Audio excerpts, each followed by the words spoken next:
Welcome, and thank you for joining today's conference, the Market Surveillance Committee meeting. Please note that all audience audio connections will be muted until the verbal Q&A portion of the call. We will give you instructions on how to ask questions at that time. You may not submit questions via the chat panel. Please only use the chat to reach out to the event producer with any technical questions or problems. With that, I turn over the call to Dr. Benjamin Hobbs, Chair of the Market Surveillance Committee. Thank you, Yolanda. Welcome, everybody. I'm Ben Hobbs, Chair of the MSC, and with me are Jim Bushnell and Scott Harvey, members of the MSC. And we also have ISO staff on the line here, with including Becky Robinson, Anna McKenna, John Gooden, Shami Davis, Dr. Guillermo Bautista, Ryan Kurlimsky, and Roger Avalos, and there'll be other members of the staff joining us. We have two major agenda items today. One is a discussion of the market performance for congestion revenue rights, and that will be this morning until scheduled until roughly noon. We'll take a lunch break, and then in the afternoon, we'll have a discussion of flexible ramping product requirements, and that agenda item is scheduled to conclude at 3:30. We might go slightly over, but I'll try to keep us on time.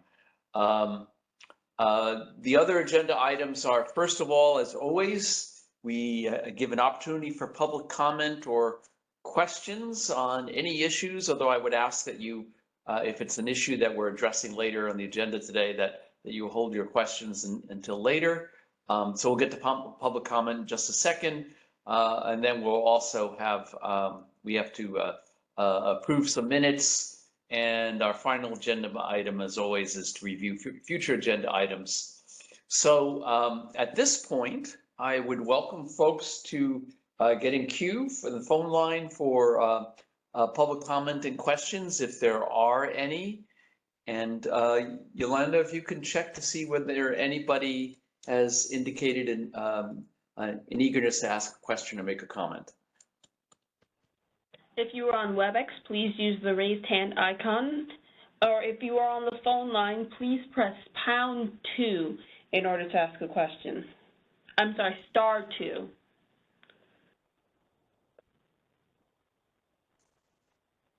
And both queues are empty. Okay, thank you for checking.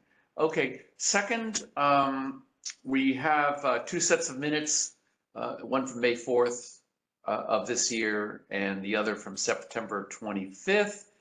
And I'll entertain a motion to adopt the minutes.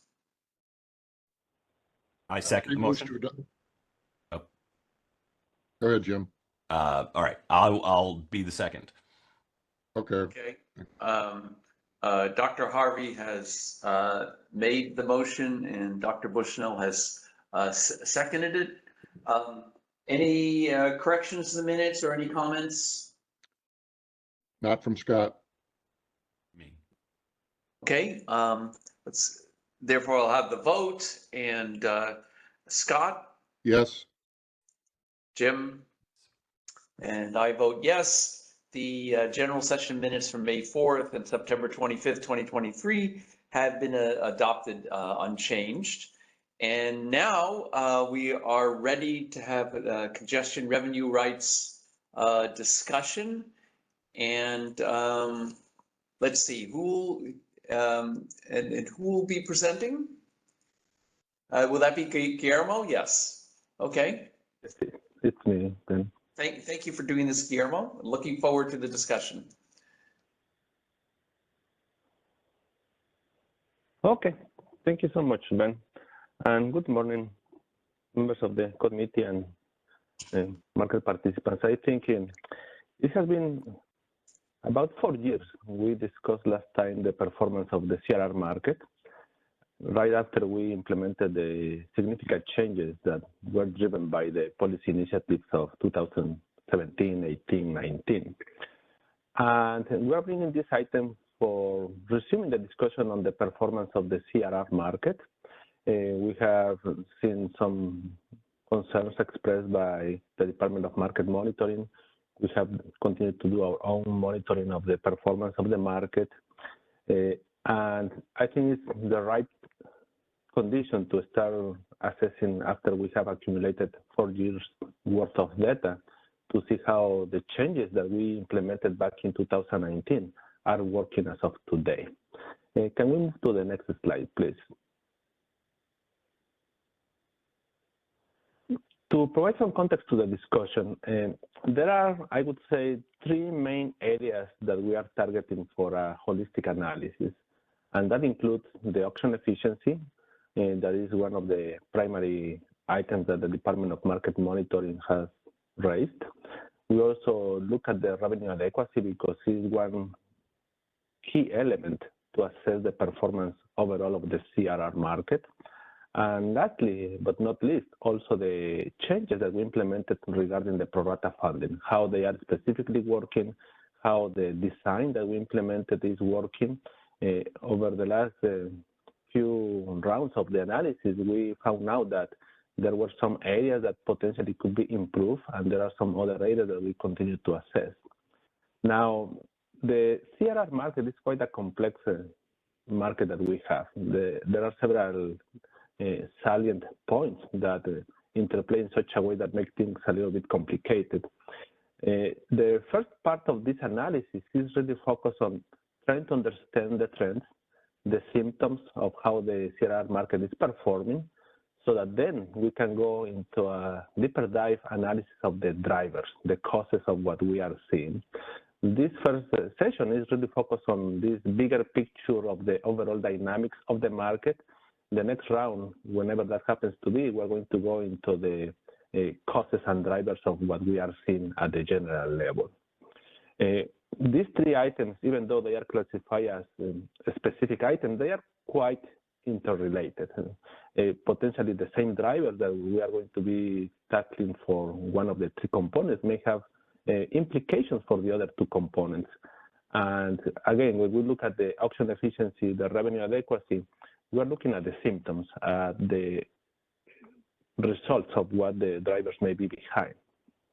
And just to complement this picture, we also implemented a very narrow stakeholder initiative this year to tackle specifically one element that we identified back in mid-2020, and that has to do with the accounting of the shift factor threshold impact on the contributions of the congestion rents.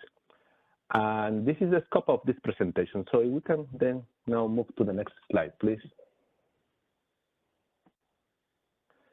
To put in context, we are going to be discussing mostly in the context of the changes that were implemented with the last round of the policy initiative. If you were here around 2017, you may have that context that it was a multi-step approach that we took in order to reach eventually the policy changes that were implemented through 2018 and 2019. It was composed of few stages. We started with this analytical phase to really understand the drivers, the trends, the cause and effects of what we were seeing in terms of the performance of the market. Eventually, we moved into the policy stages. The first one was to do some improvements to our own internal processes that were within the tariff requirements that we had at that time. Then there were 2 major policy changes. The first one was regarding the phase 1A. We split it into phases, and that was to ask for further requirements on the outage reporting, to move basically the date earlier, to have that information soon enough to be able to be used for the annual process. And it also came with the elimination of what we call the non-delivery paths. Prior to the changes, a CRR participating in the auction could be defined between source and sinks for any locations, from supply to demand and the other way around. With this change, effectively, we limited the participation of auction CRRs to be defined only from supply side to basically demand side, what we call the delivery path, because effectively they mimic the path of flow for meeting demand from given supply. And the second phase was the implementation of a settlement change. Prior to this change, we honored what we call the full funding. Effectively, we honored 100% the notional value of the CRR. And if there was any deficiency, that was historically the case, that deficiency was allocated to measure demand.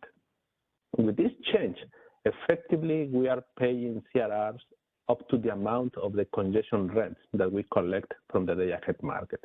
That is the reason we call it the pro rata funding, because we apply these haircuts up to the amount of the funds that we have available.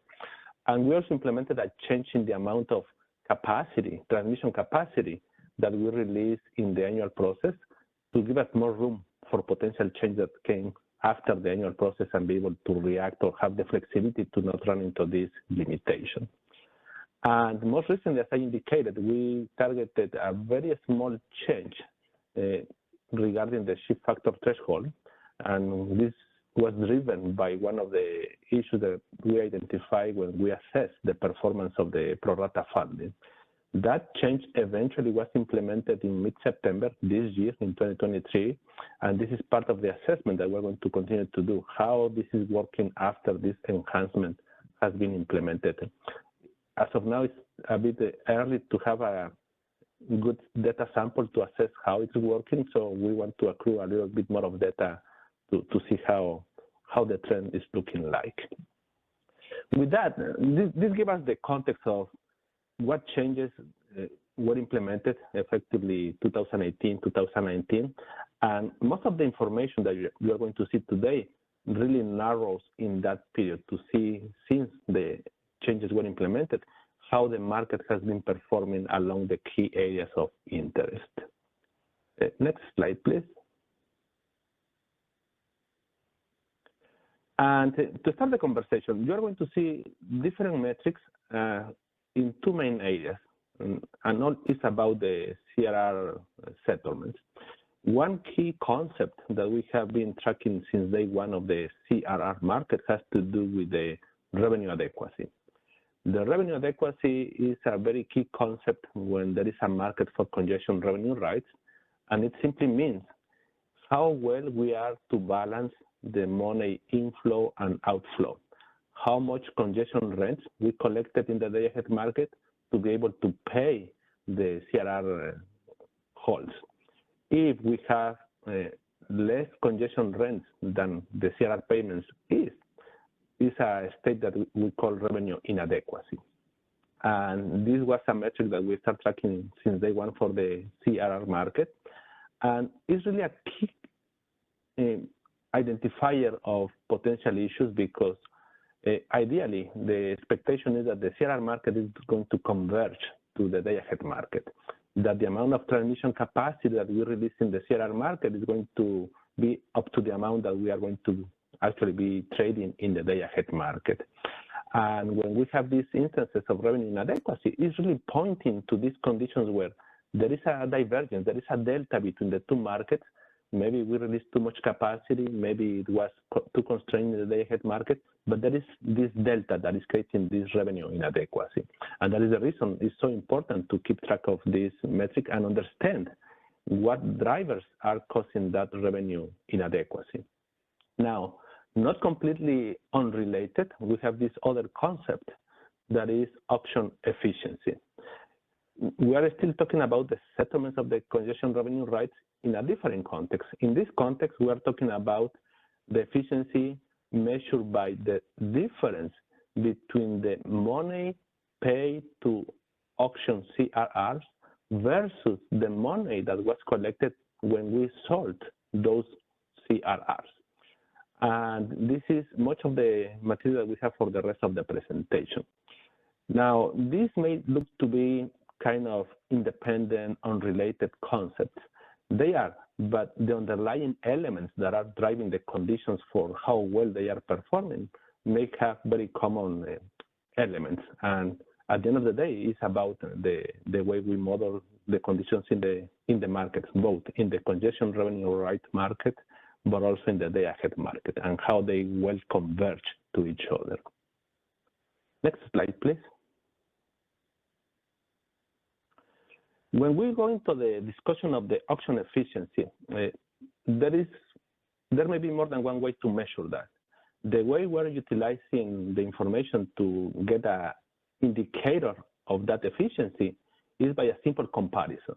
It could be an absolute comparison, it could be a relative comparison, dollar value or percentage, and it's the difference between the amount of money that is paid to CRRs sold in the auction versus the money that the ISO collected for selling those CRRs. And this is a simple algebraic condition.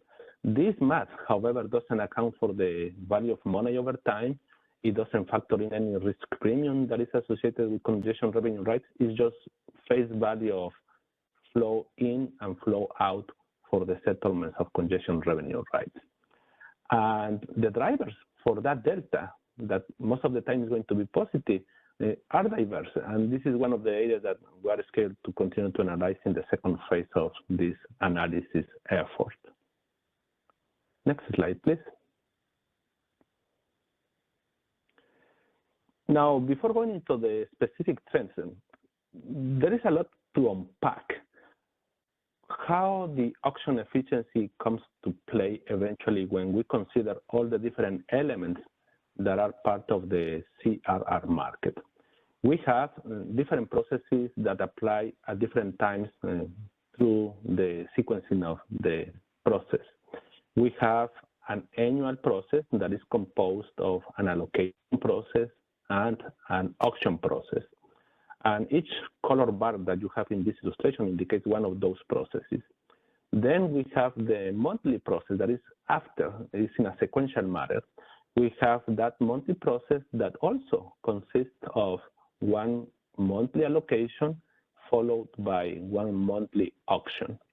And somewhere in between, we have a process that we call the load migration, because process where we rebalance the CRR portfolios from the load serving entities to reflect the fact that there is load migrating between load serving entities, and therefore part of this process is to keep up to date the load that has migrated between AS, and therefore the congestion revenue rights follow suit that migration of capacity.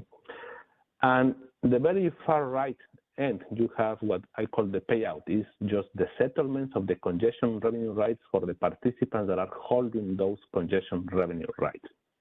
Now, the flows that you see here are effectively the interplays that may happen across these different sub-processes. When we have congestion revenue rights allocated directly in the annual process, the vast majority of those CRRs are going to be directly settled. The participant load serving entities are going to hold those CRRs and basically just have them for when settling the day-ahead market at the congestion of the day-ahead market. That is the upper stream going straight from the allocation to the payout. Now, a portion of those allocated CRRs can be actually be sold in the annual auction. And that is the stream flow that you see from the blue to the orange, because once a load serving entity has allocated CRRs, it's up to them whether to hold that CRR or be able to sell it in any of the subsequent auctions. There is a volume of allocated CRRs that are being sold in the auction. And here is the first interplay when it comes to the auction efficiency. In order for the participant holding that allocated CRR and willing to sell that CRR in the auction, it has to put a price for expressing the willingness to sell that CRR. Ideally, that has to be reflective of the expected payout that they are going to see if they are going to hold the CRR. If the CRR is going to be believed to have a face value of $10, it's up to the participant to decide for how much is willing to sell that CRR in the auction. If it is as close as possible to the face value of $10, it's a good valuation and potentially may not be able to clear. So it's to be made by the participant to what the price should be willing to sell that allocated CRR. if that CRR happens to be sold at face value of $3 when it's going to be worth $10 in the payout, well, that was an undervaluation. For whatever condition factors consider the level of risk accounted for. It's an undervaluation because basically $7 are left on the table.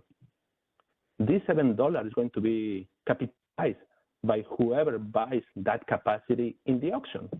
And when it comes into the auction, now there will be participants bidding to buy CRRs, potentially leveraging on that capacity that now is released by the selling of the CRRs.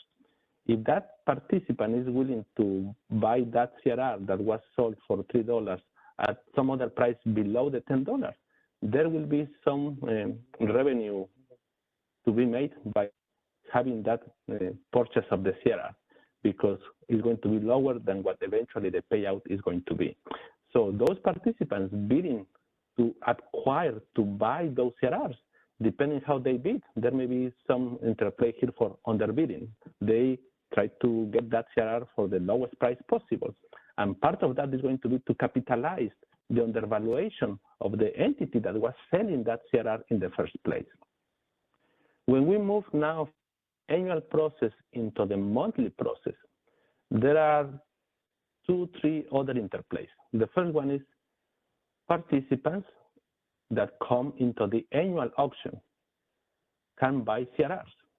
What we have estimated is that there is a portion of congestion revenue rights, but in the annual auction that then are sold in the monthly auction.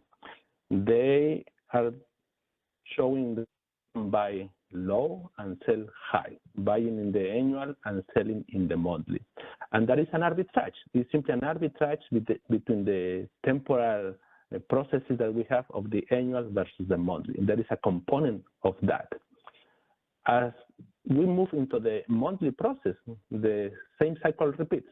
We allocate CRRs to low-serving entities based on the requirements and the requests that we got. Those allocated CRR in the allocation, in the monthly allocation process, can either be held up to the day-ahead market and be effectively settled, or the same way, they can go and sell that CRR in the monthly auction, and the same cycle that I explained between the annual allocation and auction is going to happen in the monthly. And there is another piece here that is quite interesting, and you will see some information later in the presentation, and that is once these standard processes have been done, there is a time in between the monthly allocation and auction where we apply this low migration process. This is not a process where participants can ask or bidding for low migration CRRs. This is a process that applies regardless for the portfolios of the low-serving entities that were exposed to low migrating entity. And these are additional CRRs that low-serving entities are going to get by fact of having load migrated.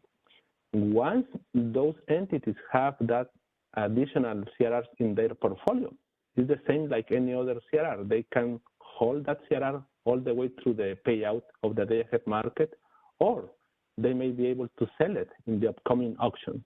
And as you can see in the information of this presentation, the activity of low-serving entities basically selling the low migration CRRs to rebalance their positions, to rebalance their portfolio, and there are some interesting methods to discuss. And by the time they are going to be selling those CRRs in the auction, the same dynamic applies. At what face value they want to sell that CRR, taking into account what value it could be holding for having those CRRs for the settlements until the day-ahead market. As you can see, depending on the interaction of the processes, there may be more than one dynamic that is driving the impact of the auction efficiency: undervaluation, underbidding, and arbitrage. And all of them are going to impact the auction efficiency one way or the other.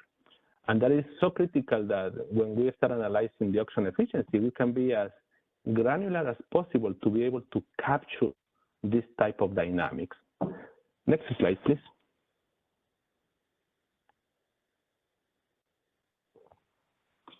Let me start going through some trends that we see for the congestion revenue right market. This first one is regarding the auction revenues. This is the money that the CAISO collects by selling CRRs and going through the settlement process. Here is captured in two groups, the revenues coming from the annual auction and the revenues coming from the monthly auction. And you can see that is kind of evenly split, and there is no one obviously major driver. Monthly and annual are kind of very well split. Next slide, please. When we will start adding one before. When we start adding color to that trend, and this is just the total annual versus monthly, but depending on the activity that happened with the different participants, you can see that there are more elements driving that level, that dynamic of the auction revenues. That reflects indeed the participation, the activity happening in the auction. This one is the same metric, but broken out in the different components. We have inflows that are money coming into the ISO by selling CRRs. This is what we call the buy auction, either annual or monthly. It's just money inflows to the CAISO for selling these CRRs. On the negative side, we also have the selling CRRs. These are CRRs that are being sold by participants, and therefore it means an outflow for the CAISO. And they are broken out also between annual and monthly. And we also have the component of the selling of the auction, because once you have CRRs traded in one auction, you can actually sell it in the next one. When you see these positive and negative outflows and you get the net of those, is when you get a black trend that is effectively the net auction revenues collected by the market. Here, the interesting trend is that you can see that over the years, and this actually goes back a little bit before we implemented the changes, we have seen that the activity in the sell side is increasing. There is more participation for selling CRRs. And I have to say, somewhere in 2019, with the changes that we implemented, we allowed for an explicit selling feature of CRRs. Prior to 2019, participants have to basically buy counterflows. That was effectively mathematically equivalent, but it may mean different conditions for risk because they still hold the original CRR, but they just add a counterflow. Since 2019, we allowed explicitly the sell feature. But over the years, you can see that the activity in selling in the auction has increased. And the more activity you have in the selling side of the auction, that means you have more supporting megawatts, dollars to allow for the buying part of the auction. Therefore, we expect that the auction buy part is also going to increase proportionally. And you can see it's a very nice mirror trend between the positives and the negatives. Next slide, please. This is another method that we historically track, and that is the breakdown by price. This is the volume of the CRRs traded in the auction organized by price ranges. What is the price at which these CRRs were sold? And these prices are normalized, and we divided the bidding price that is for either the seasonal or the monthly CRR, and we normalized that to be dollars per megawatt hour, divided by the capacity, divided by the number of hours that make up the season or the corresponding month for the applicable time of use. And here the interesting part is to see if there is any specific trend that goes along the organization of the price groups. And I would say it's quite well dispersed, and there is a very significant portion of the volume of CRRs traded in the auction that are in one single group, and they are well distributed. One of the original concerns we discussed back in the previous policy effort was regarding the volume of CRRs traded at very low prices, including the ones traded at zero price. And they happen to be in the range in between 25 cents plus and minus. And you can see that that is somehow the volume that is the upper part of the plot. That is not that significant. Next slide, please. And this one is the same information organized in the same fashion, but this is for the monthly auction. This is the same cycle on a monthly basis, the same way to organize the metric. And similar information, here you may see that there tends to be more volume in the higher end of the price range. The one group that is at the bottom of the plot happens to be with the highest price, the CRRs that are traded at more than $1 per megawatt hour. And that could be a good indication that there is more activity in that price range for those CRRs that are believed to be worth more, and they are bidding accordingly. Next slide, please. Well, Guillermo, just a second. This is Scott Harvey. I mean, that slide doesn't tell us what the ratio of auction price to payout is for the different types of CRRs. And, you know, looking at other markets, there has been a pattern of the very low priced FTRs or CRRs having the lower auction value relative to the payout. And sometimes when you look at the high price CRRs, they're selling at a premium to the payout. So I think it's I know it's very hard to break this out with the prorationing, but you know it's not just the numbers; it's also the prices relative to the payout that's of interest for these groups. Yes, you're right, Scott. And the previous metric only reflects the bidding price for the amounts that were awarded. Later in the presentation, we have some information that goes into specifically the metric that you indicated, that we organize the payouts by the price range, and we can see that later in the presentation. Thank you. Yeah. Okay. Now let's move into the first of the three key metrics that we have, and this is the revenue adequacy. Again, the revenue adequacy is no more than the balance between the money inflow and outflow when we settle congestion revenue rights. Now, on one end, we have the congestion rents. That is the money that we collected when we settled the day-ahead market. That is the money used to fund the congestion revenue rights. The other element is the CRR payments. This is the money that is paid to the holders of the CRRs for the CRR definitions that they have. Now, starting in 2019, we have the pro rata funding that effectively brings the two together. The payments is going to be up to the amount of the congestion rents we collected. That is indeed revenue neutrality achieved through the pro rata funding.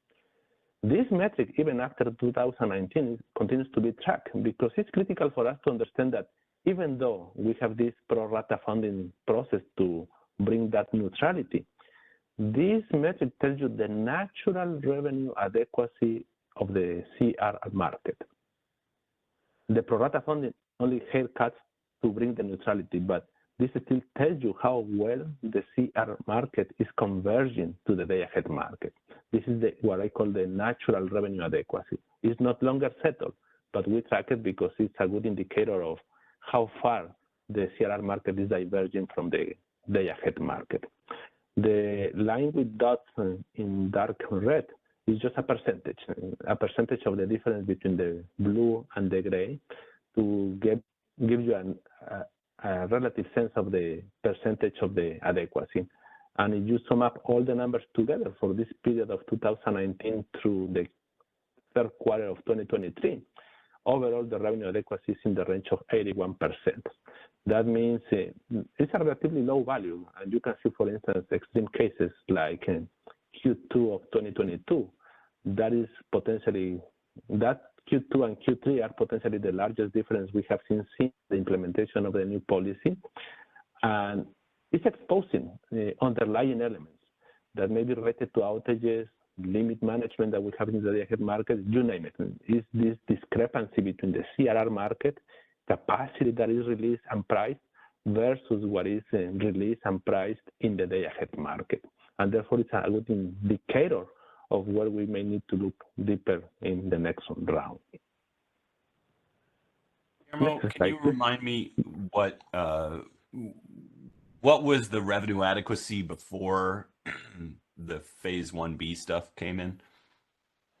I don't have a number in front of me, James, but I can find it. We have that from Well, different off the top of previous your head, analysis. was it about the same, or was it was it even worse? Or Yeah, honestly, I don't want to second guess. I think, okay, yeah, I don't remember for sure, but I will get the number. We have it. And I see the merit of the question, so I really understand your point. Okay, next slide, please. Now, let me combine this concept with the concept of the revenue of the auction efficiency. There were many changes implemented in 2019. Some of them are not obvious to estimate what the impact is to the outcome that we are seeing. There is one in particular that we can indeed measure precisely, and that is the effect of the pro rata funding. We cannot precisely estimate what is the effect of having eliminated the non-delivery parts. We may be able to get some good estimates of the impacts of the outages, changes, process that we implemented. But for this one of the pro rata funding, we do have the information to be able to precisely estimate what has been the impact. And let me try to explain this metric. This metric has basically 3 bars.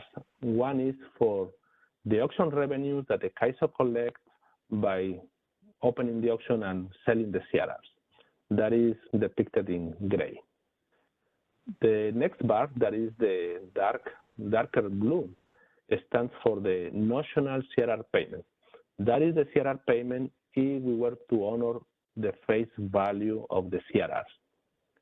And the next bar, the bright blue, is for the CRR payments once we apply the pro rata funding, that is effectively the new logic that we have since 2019.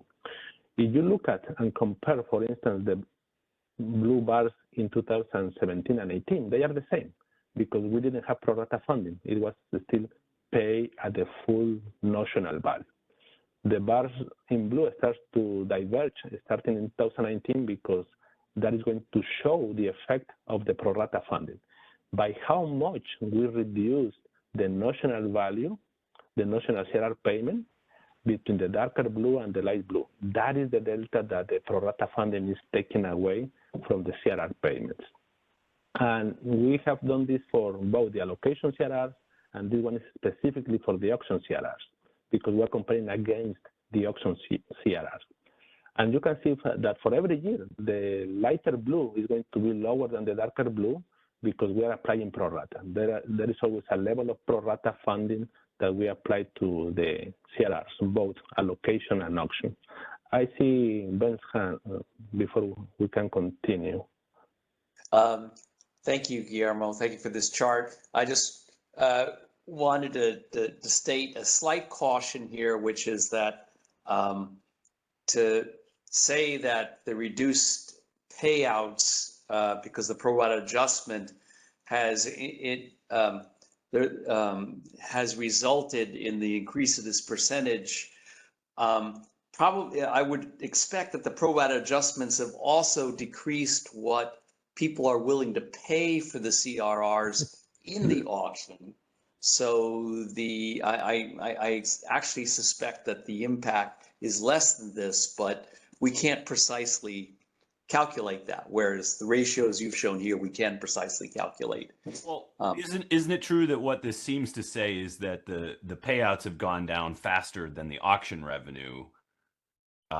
You know, and you're right, we don't have the counterfactual of what the auction price might have been if not for that, but you know, one would have or would not, you know, another version of this is that the auction revenue would have gone down in lockstep with the payouts, and that didn't happen.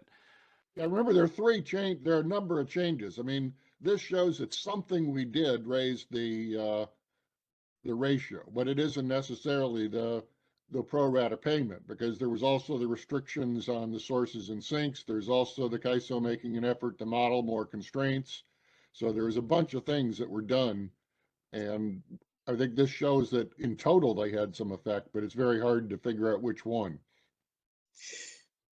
The other caveat I'd give is that at least in the shorter run, at a sort of a year-to-year time scale, because of fuel price variations that weren't anticipated, you can also get variations in these payouts. Although, hopefully over 6 years, this is averaged out a little bit. Right, I agree. You have to look at it over a period of years to really infer anything. Yeah, these are very good points. And yes, I fully understand the idea that by the time we introduce this pro rata funding that diminishes the value of the CRRs, effectively that is going to be reflected now in the willingness to buy those CRRs, right? And therefore we expect that now the auction revenues are going to decline. We don't know at what rate they decline in comparison to the pro rata reduction that we see. And that's an interesting dynamic that we can see. I guess I'd add one other caveat, which is this, yes, we implemented a specific form of pro rata adjustment. One of the things I want to kind of bring up later is how to think about what a just sort of totally socialized haircut would have looked like instead of the targeted allocation of the shortfall. And I think the bars would look the same. Well, I mean, the auction revenue might have been different. Who knows? But in terms of the total payouts, it would have been the same. It's just the distribution of those payouts across specific CRRs would have been different. And yeah, anyways, I'll circle back to that later because I'm just kind of curious as to whether there's a way to kind of think about how that alternative would have looked on specific CRRs. Yeah, and let me react to that comment, Jim, because I think this is touching one of the key areas that was discussed during the policy development. Because I would say if you apply the system-wide haircut, you are going to end up with different bars. Because with the implementation that we had, we actually separate, we keep in different tracks the offsets, the efficiencies from the surplus. Right. And we keep the surplus alone, and they are not used to offset the deficits. And that is one of the key components of what we implemented. Yeah, and you're doing it at a portfolio level, right? So yeah, that's gonna be different. Yeah. Okay. I don't see any hands up from attendees, but is this a good time, Guillermo, to see whether there are any comments or questions from folks on the line? Oh, yes. Is there anybody who has a question or comment on Guillermo's presentation so far? Of course, you'll get guests later. If you have a question through the WebEx, please press the raised hand icon and you will be unmuted. If you are on the phone line, press #2 to ask any questions.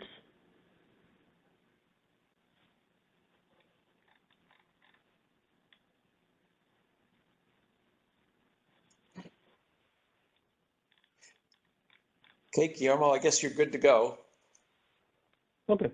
Just to finalize this, just to finalize this point, once you account for the notional value versus the pro rata value, that will lead you to different auction efficiency ratios because now you have lower values. So the dotted lines with the market is a simple comparison of using the notional versus the adjusted values. And once you have the adjusted values that are less payouts, obviously the ratio is going to increase.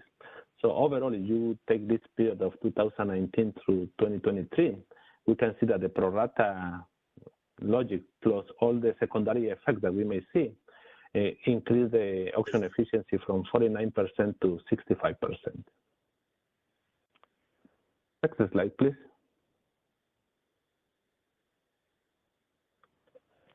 Here are other elements that play a role in grasping the interplays that leads to the auction efficiency as we see it today.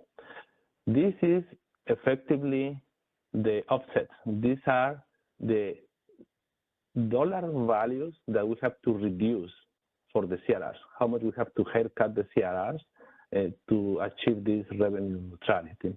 And I would say you see the different groups between the allocation and the auction, they are kind of evenly split. Half of the offsets are going to the auction about a half of those going to the allocation. Different volumes, different definitions, but at the system level, the numbers are somehow halfway. Next slide, please. And this is the other part of the coin. When we have a surplus, as I indicated, the surplus is tracked independently from the deficits, and they are basically allocated to measure demand. And where do we collect the surplus on CRRs on different constraints? If we organize this by the process, annual versus monthly or auction versus allocation, you get this view. And you can see that about 60% of the total surplus are actually accrued from the CRRs bought in the auction. It's not exactly a half, but it's a good share of the surplus that is collected. Next slide, please.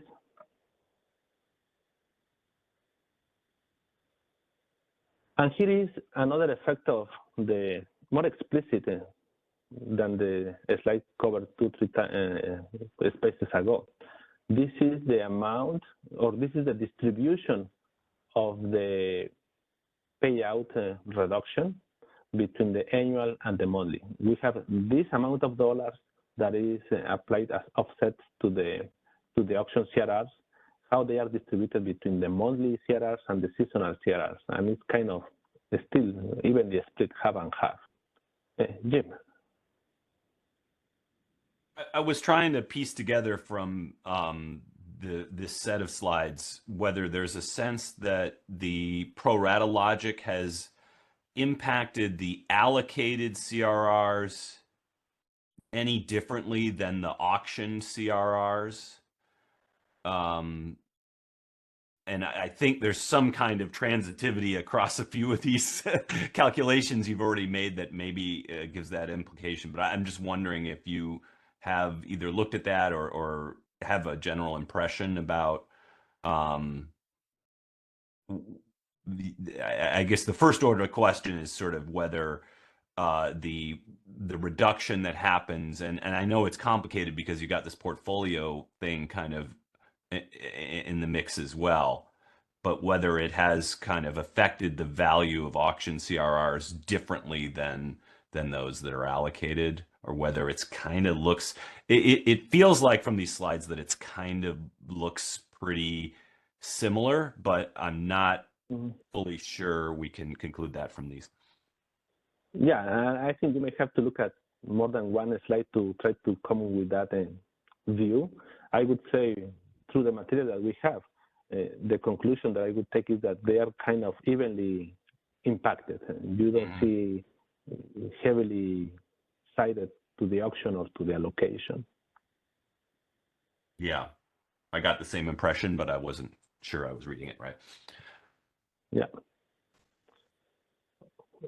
Okay, next slide, please. Now, this is a metric that you may be familiar with because this is the metric that we report in any public document that we have.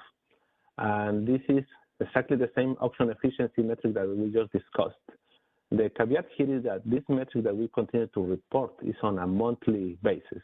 It just breaks down the CRR payments, the auction revenues, the auction efficiency ratio by month. And I remember I have heard from the MSC in the past that, well, going in the monthly is not that great because for the implications of the annual CRRs that are seasonal, we have to take a pro rata allocation, right? If you have 3 months of a seasonal CRR, we just split evenly by the number of hours that make up every month of the 3 months, and then we just assign the auction revenues to that portion. And I get it. I think that is an approximation we have to make if we are going to the monthly time frame. Now, I would say that that is one downside of going monthly, but staying seasonal on a quarter is also with some complications because then you lose the clarity of what is the driver between the annual auction and the monthly auction. What we have done is kind of tricky, but we have been able to basically untangle the seasonal from the monthly. And it can be done relatively accurately because we have all the information of the original CRRs, and you can really unpack the aggregated. One of the complications of the pro rata funding is that you work on the nets. You have one CRR that you bought in the annual, you can sell portion of that, you can buy another portion of that for the same CRR, you net all that together, and then you apply the pro rata funding. But we are able to unpack and reverse engineer the original flow of those CRRs to disaggregate the same way the pro rata logic is aggregating, just in the opposite direction. And with that, and indeed you have seen some of those metrics in the previous slides, with that we are able to really track what is happening for annual seasonal CRRs versus what's happening for monthly CRRs. So in addition to this metric, we have a few more that go more granular between the annual and the monthly CRRs. Next slide, please.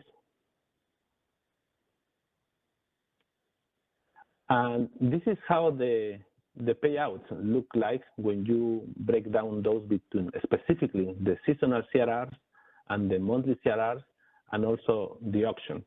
And I wanted to organize this because I believe this is the most granular way to see the dynamics of the auction. You have seasonal CRRs. These are the ones that are bought in the seasonal process. They are going to be sold at certain price. You are going to cash those in the day-ahead market at some value. Concurrent to that, you may have monthly CRRs that were bid explicitly for some price, and they're going to be settled on the same day-ahead prices. And then you have the auction component, and the auction arbitrage.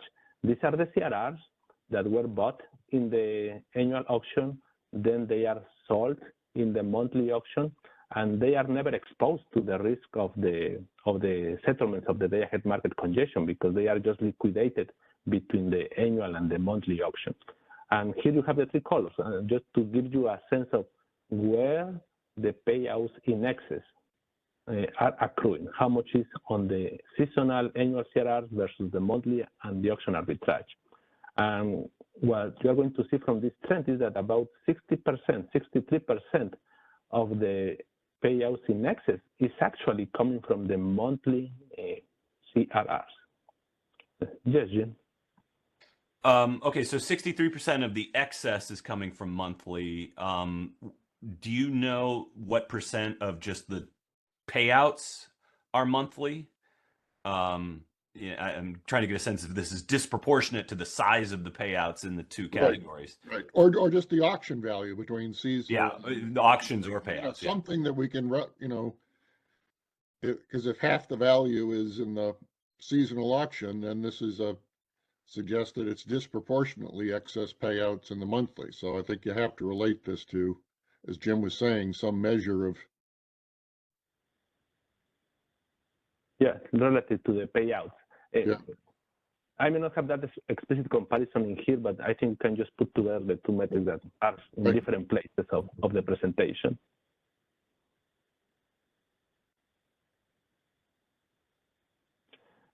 And I think we covered the portion of the auction revenues in one of the first slides.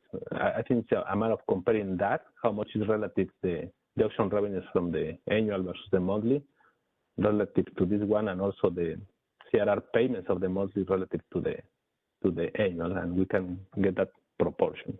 So yeah, eyeballing the earlier slide, it looks about 50-50. Very eyeball estimate. Yeah. Although it does move around. Yeah. Yeah, I have to say, there are so many averages would be good, Guillermo, for all this, because it's very hard to pick out trends from the stuff that's bobbing and weaving. Yeah, that is one of the good challenges to have with so much information, that there are so many ways to slice and dice the material.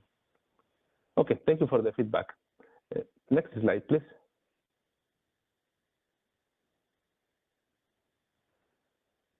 And this is another way to see the total payouts. When we refer to excess payouts, we mean, is the money in excess, is the money of CRR payments in excess of the auction revenues? If you bought a CRR for $1 and then you have a CRR payment for $2, your excess payment is $1, right? A 50% extra. Now, that final number can be decomposed into the excess payouts that are actually gains versus the ones that are losses, because not everything is just one-sided. Everybody is making an excess of payouts. And this gives you a sense of how much are actually in the losing side, how many CRRs or how much of the CRR settlements is in the losing side, where the CRR payments are actually less than the auction revenues. And this is giving you that color, are organized against monthly and seasonal. And if you see the positive side, excess payout or gains is relative to the losses represent about 60% of the volume of the game. So it's not granted that just having a CRR, you are always going to be able to be on the gaining proposition of having a CRR payment higher than the auction revenues. It's inherent to the CRRs, and the volume speaks a lot that it's not that a small risk to hold those CRRs. And I have other materials down the presentation to show that type of dynamic. Next slide, please. Here is some disinformation, and this is information to give you more granular view of how the excess payouts are for either the seasonal, the monthly, and the auction arbitrage dynamics. There are two tables in each of the subsequent two slides and this one. The one on the top is the dollar figure, is an absolute reference. The part in the lower side of the slide is for a relative metric, is a percentage. And one of the complications is when you start breaking down this into more granular views, you start getting some weird dynamics with positive and negative numbers. So just keep that in mind. This collects information for the last 5 years or so. And it's organized by the type of source and sink locations that we have defined for the CRR. And these are only for auction CRRs. On the row side, you have the sources, and in the column, you have the sinks. And color-coded to highlight the higher volumes with darker colors. So if you look at the top table, for instance, the darker color is around $32.4 million, and that belongs to the intersection of sources to be generation, sink to be the slabs. These are subsystem labs. And the other colors stand for lower levels of excess payouts. And if you see across the whole column of slabs, you can see that the trend is that the majority of the excess payouts accrue between supply generation locations and demand slab locations. These are delivery paths going from supply to demand and specific to this subsystem labs. The very same information, but in a relative fashion, is provided in the lower table. This is in percentage. And just to put an example there, right? If you have an CRR payment of $1 and an auction revenue of 60 cents, that means the auction efficiency is 60%, the same metric that we introduced before. And here you have the different percentages for the same combinations of sources and sinks for the different years. And depending on the entry that you want to look, you are going to see a different level of auction efficiency specific to the year and the combination. If we place again with generation as the source and slabs as the sink, you can see that typically these are kind of the lowest ratios that we can see. It has been as low as 30% in 2022 or 43% in 2021. Now I have to tell you that there are some placeholders that are put in there because when you break it down so granular, you end up with this combination. Cases, for instance, where a given combination of CRR, source and sink, means that some CRRs were charged in the auction, were paid in the auction, and they were paid in the CRR payments. So they didn't have a downside. They were actually paid to get the CRRs, and they also get CRR payments. So that's a that's like how you measure the auction efficiency in that case. It's going to be a number. So in this case, we just put a number of 110 just to say that it's one of these combinations that a ratio doesn't make much sense. And the other way around, there could be cases where the participant is charged to get the CRRs as expected, but then is charged in the CRR payments. And then how you measure the auction efficiency in that case. So we just put a 1% placeholder to indicate that type of combination. But any other number is reflective of a good expectation of getting paid, getting charged in the auction to get the CRR, and getting paid for holding that CRR in the CRR settlement. And the values are quite diverse. You can see ratios in all over the ranges that you can imagine. This is for specifically the annual CRRs. If we can move to the next slide, please. Well, before you do that, a question: what is an MLAP? Oh, it's sorry, I blank out. We have custom labs, system sub labs, and the MLAPs. I have to check it because I forgot.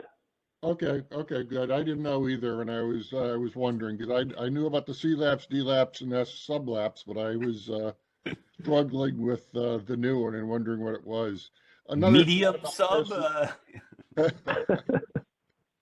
You know, this is another place where it'd be good to have a total row for all these things, so we can see the average over the years, because it's pretty hard to pick out the central trend. I kind of think that maybe they sort of average out that all the auction efficiency maybe is about the same for all the paths, but I'm not sure. It'd be good to have, you know, some actual totals over the years, because there is a lot of year-to-year variation. Go ahead. But, yeah. At the risk of too much of a digression, which you guys can cut me off, but I'm trying to remember who pays an SLAP price. Would, for example, a community choice aggregator that has sort of a sub area, or I'm trying to get a sense of for whom this is a you know, legitimate hedging I thought sink. that just for LSCs that might not be able to get it to the entire lap, they could at least get it feasible to the sub lap. Okay, so it's a feasibility sort of. These huge laps, a lot of things may not be feasible. Right. It Okay. would be feasible Yeah. to hedge part of your load. Yeah, because you I don't can't. know, that's Because what you're that means. overloading every line at the D lap. I see. Yeah. Right. It's a more customized sub lab. One of the limitations is that it still has to be requested for the area where they are serving the load, right? If somebody is serving the load in SCE, they cannot just go to a sub lab in PG&E. It has still to be in the same D lab construct. Yeah, I understood that. Yeah, no, there's this capacity sort of element that Scott reminded me of that I'd forgotten. But also I was just curious because I still thought that all CCAs just paid like the retail price of the DLAP that they're located in, and maybe there's some direct access providers who would pay something else, but I'm not sure. But in the chat, it was pointed out that the MLAP is for the metered subsystems. Oh, okay. So Right. that'd be some of the munis and public power entities, I guess, that would be doing that. And then all right, that was too much of a digression then. That's okay, thank you. This one is the same information organized in the same fashion, but belongs to the monthly auction CRRs. And I would say that the trend seems to be along the same line. The concentration of the excess payouts really goes down to the combination of generation as the source and slabs as the sink. And the ratios are also quite diverse in a wide range of values. And the next one, can we move to the next slide, please? This is for arbitrage. Now, arbitrage is kind of slightly different because when somebody that holds or bought a CRR in the annual process and is willing to sell it at the monthly auction, is going to clear at least at the bidding price. So there is really no, strictly speaking, losses, right? What we are doing here is that we are comparing this against the pro rata value of the CRR payment. But the trend seems to hold basically the same way, meaning that much of the arbitrage that we're also seeing happens to be from the sources to be the generation to the sinks to be the slabs. Ratios in the same ballpark. Next slide, please. Okay, now this is one of the metrics that Scott was pointing out earlier today. This is the excess payouts organized by price range.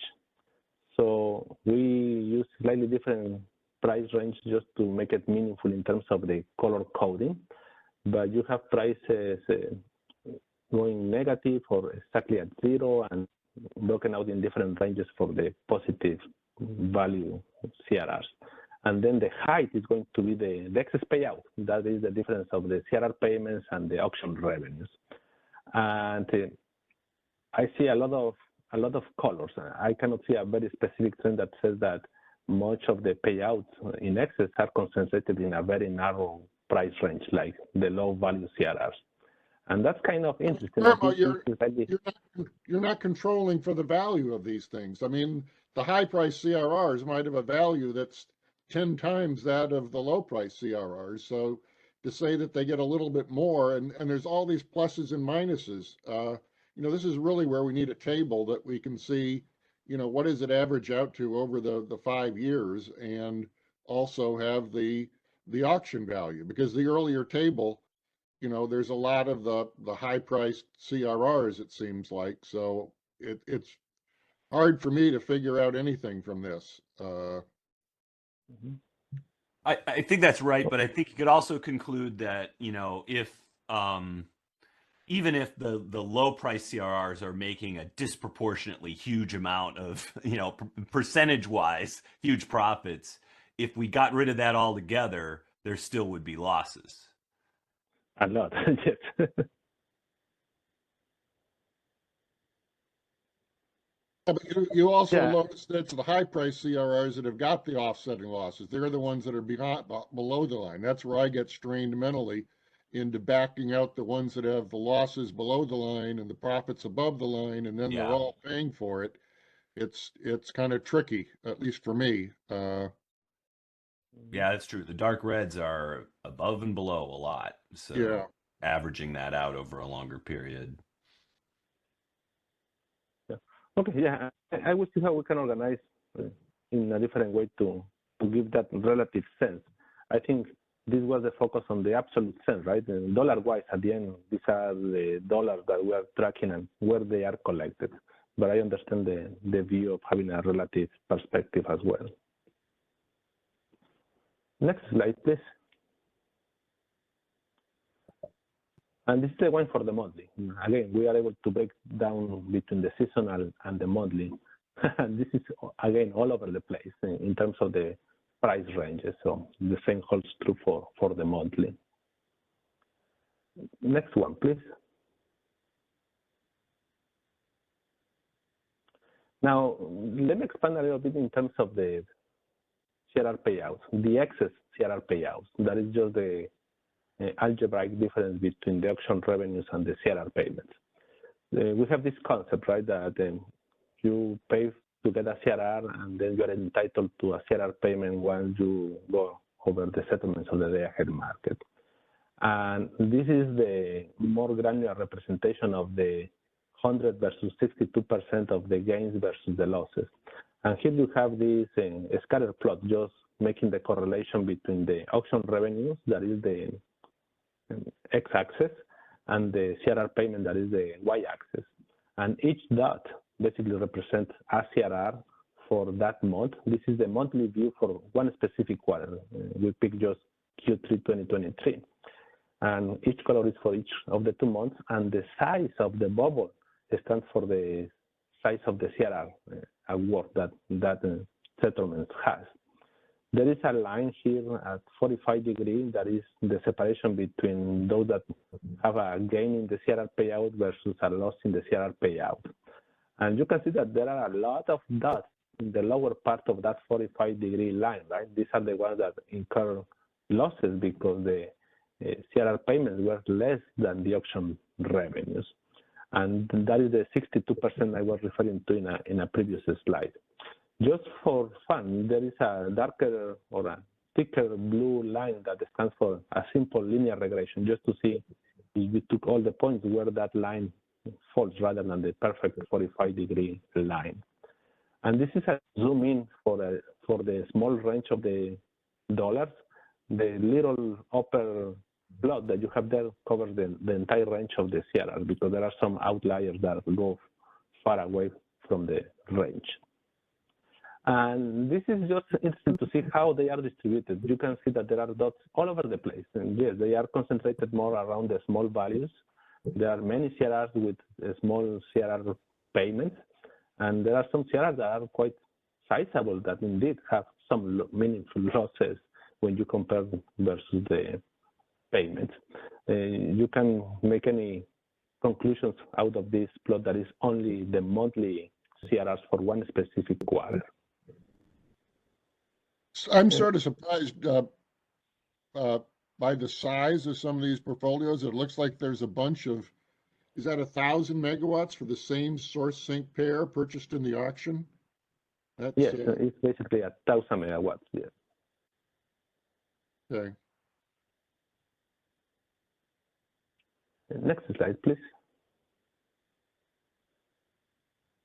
This is exactly the same construct for the same quarter, but for seasonal CRRs. How different is for seasonal in terms of the distribution?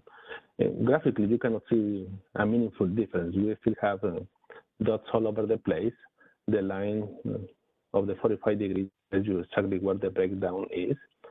Sizable CRRs as well.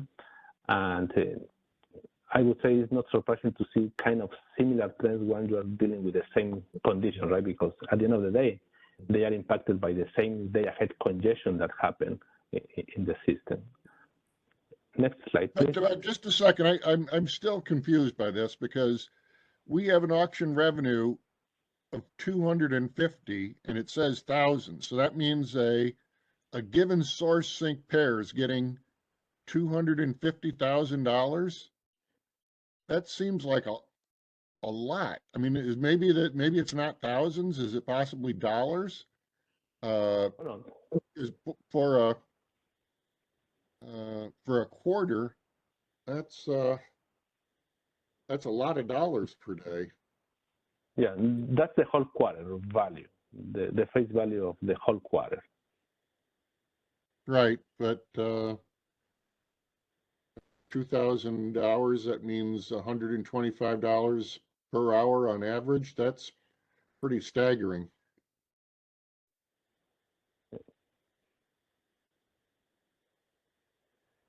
Yeah. Okay. Next slide, please. And this is just the same view for a different quarter. And I picked this quarter because we saw quite a significant congestion in the system in the day-ahead market. That is the quarter where we saw the highest congestion in the period that we are reporting, just to see how different that looks like. And there is no such dramatic difference rather than just the total cumulative value that you can have for all those CRRs. Next slide, please. And here's one for the arbitrage. This is just one quarter, the same quarter, 2023, second or third quarter, organized by month. And you're going to see that this has much less points on the lower part of the 45-degree line because, again, this comparison of the by payment is just a pro rata allocation of the by payment for the seasonal CRR that was bought in the annual process. So we have an annual CRR, or an annual auction that we got acquired for one seasonal CRR, one CRR for the whole 3 months. But then a portion of that or any amount of that CRR is only sold for one given month. You still have the 2 remaining months for that seasonal CRR that holds for the seasonal value. So in order to associate a value of the by payment of that seasonal CRR only for the month is when we apply the pro rata allocation of the value based on the number of hours. And that is compared against the value of the sell CRR in the monthly auction. So it's expected that if participants are willing to sell those CRRs, they may take a different approach of how to value the CRR when they are really willing to sell that in the monthly auction. This is just an approximation, and that is the reason you may see much less points in the lower part of the losing proposition for selling CRRs. Next slide, please.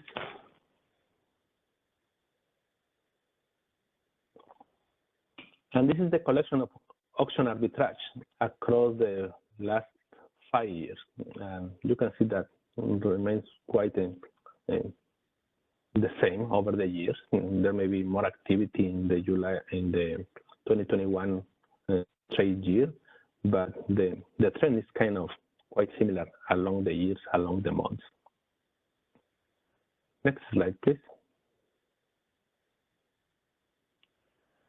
Okay, and I think this may answer partially one of earlier questions from Jim in terms of how the pro rata funding, the reduction of the CRR value, has been applied to the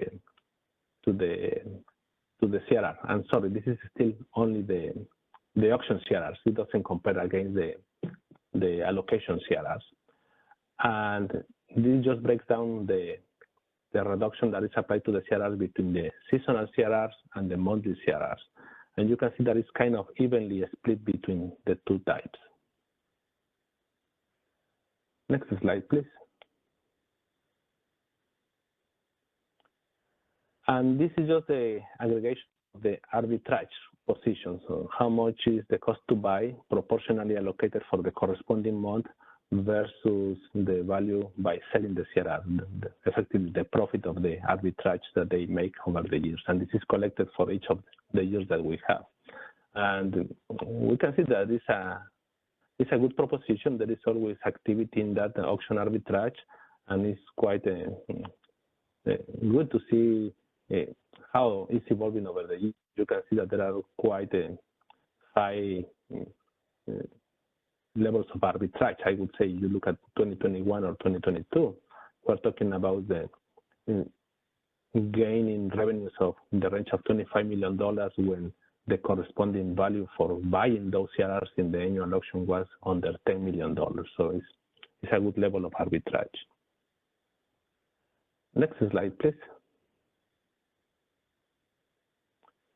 Okay, this is just to give you the volume of how much activity is in the auction arbitrage between the annual and the monthly. And there's this vertical red line to split in the before and after the policy changes. And you can see that there was a shock of how much arbitrage happened just after we went with the new policy changes implemented in 2019. And then over the years, it has gained some steam. It has increased. 2022 seems to be interesting because you just have a sustained decline, but we will see how that continues to evolve. At least for the last 4 years, it was an increasing trend. There was more and more arbitrage happening between the annual and the monthly all the way to 2022. Next slide, please. Let me cover the last piece. There is another area that I indicated earlier that may have some influence on auction efficiency.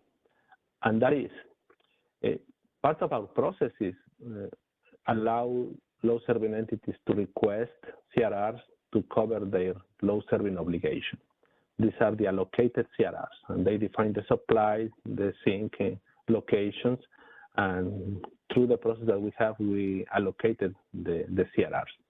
Once these CRRs are allocated, they either can hold them through all the way for settlements in the day-ahead market, or they can sell it at any point on time for the lifetime of that CRR. In addition to the normally allocated CRRs, we also have the low migration. These are not CRRs that they were asking us to assign, but they were just assigned those CRRs because of the process we have for load migration. And this trend in bars is giving you the relative change of the volume of allocation CRRs that are being put for sale in the auctions. And you can see, at least since the beginning of the new policies, this trend has continued to increase steadily over the years. That means there are more and more allocated CRRs that are being sold in the auctions. And the one in gray is specific to the low migration, and you can see that that also is gaining volume over the last 2 years. There is more and more sets of low migration CRRs that are being sold. Now, the interesting part is that if you see the upper trends that are with markers, one stands for the ratio of the allocation CRRs that were able to be sold. And the other one that is kind of in triangles is the ratio of success for selling load migration CRRs. And they are pretty high in the range, actually in some cases, basically 100%. That means for every bit of load migration CRR that they put for sale, basically they were able to sell it. And that brings a very interesting thought process, because how you can achieve such a high success of selling CRRs is because you are putting a very low value, right? You just basically want to rebalance your portfolio, and you may attach a very low value to those CRRs. That is at least one conclusion that one can drive when seeing so consistently such high level of success to sell the CRRs that are from the allocation of the low migration process. Well, And that actually, that's a good analysis, Guillermo. You know, it seems to me that it makes sense for, you know, a CCA perhaps that gets out, you know, allocated CRRs that are not from their generation sources, they're from someone else's. So it's not really a hedge for them. It's actually a risk. So they'd want to get rid of it. And, you know, that's a reason that we want more competition in the auction, right? So that when they sell it, they got lots of people that can buy it, as opposed to not. Because, I mean, that was one of the things about retail competition, is you didn't want the suppliers, be they CCAs or someone else, having to necessarily use the same generation source as the regulated utility. mm-hmm. Yeah, that's a very good point, Scott. And obviously, having that capacity for sale and be able to successfully sell that capacity is going to enable more activity in the buy side of the auction. Next slide, please. Okay, well, this is just the summary of the information that we have presented, right? And just contains a couple of metrics that we covered through the different slides. I don't need to go through that. It's just for your convenience of a summary. I would like to go 2 slides down just to the next steps, because this is something that is still work in progress. If you can move to the last slide, please, number 35. One more. Yeah, where we stand right now. Well, this is the first glance of the analysis that we are doing. As I indicated at the beginning, this first stage is to start getting a sense of the overall dynamics of the CRR market, what areas we can see that are of interest to continue going deeper. The next stage, and as you can see from the different metrics, is really pointing to underlying challenges that we may have to converge the CRR market to the day-ahead market. And that naturally points to the management of the transmission model, how we are accounting for outages, how timely we are accounting for the outages, how the limits that we force in the day-ahead market, or the reliability margins that we use in the day-ahead market, diverge from the limits that we use in the CRR model. And that is naturally our next step to look deeper, to try to understand that type of drivers impacting the revenue adequacy and the auction efficiency. We also are focusing on our CRR settlement. From previous efforts, we identified a dynamic in which, given the logic that we currently have for the CRR settlements, there are instances different constraints in which once we apply the offset, the pro rata funding, basically the magnitude is such that it flips the direction of the settlement. For instance, if there was a constraint that was worth $100 of CRR payments, and we apply a CRR offset, that offset may be $150, and now the CRR payment for that constraint is going to be minus $50. So the participant, rather than getting paid for holding that CRR, is going to be charged because of the pro rata logic. I don't think we envisioned that outcome to happen when we were discussing the design of the pro rata funding, and it's an area that indeed led to the change that we implemented for the shift factor threshold, because back in 2020, that was one of the drivers we identified to causing that condition. Now that we have implemented that enhancement, we want to see how material that issue continued to be to identify any other reasons for that. And this is where we are. We are just at the beginning of this more holistic analysis, and we will find the proper forum publicly to discuss the next round of analysis that we have. And I really appreciate your input so that we can have some guidance of what areas you believe is of interest to really understand the drivers and the dynamics that are leading to the current market solutions that we have. That's all what I have. So Ben, back to you. Okay, Guillermo, thanks very much for that presentation. Extremely thorough. And let me first check with Jim and Scott, see if you have any questions or comments at this point, and then we'll turn it over to the phone lines. No further questions from Scott. I just had a quick question about the load migration. So this happens, this is sort of a one-time thing that happens when a CCA experiences, or when there's migration sort of between an allocation that the utility, the incumbent utility would have taken for the load. I'm just trying to think about whether this is sort of something that will peter out as the load has finished migrating, because then the new LSC will be the one doing the allocation choices rather than sort of taking it with them, right? Is that correct? Yes, with one caveat, that when we migrate the CRRs that are existing in the portfolio, it could also impact what we call the long-term CRRs that are beyond the monthly, beyond the seasonal. They hold that forever, basically, until from the long term. Okay, thanks. Yeah. Okay, I think we can check to see if anybody has questions or comments on the phone lines. Yolanda, can you ask folks to queue up? If you are on the WebEx and have a question, please press the raised hand icon at the bottom of your screen. If you are on the phone line, please press #2 and you will be unmuted to ask your question. We have 2 questions in the queue. Would you like me to unmute them? Yeah, why don't you start with Daniel Cretu from the California Department of Water Resources.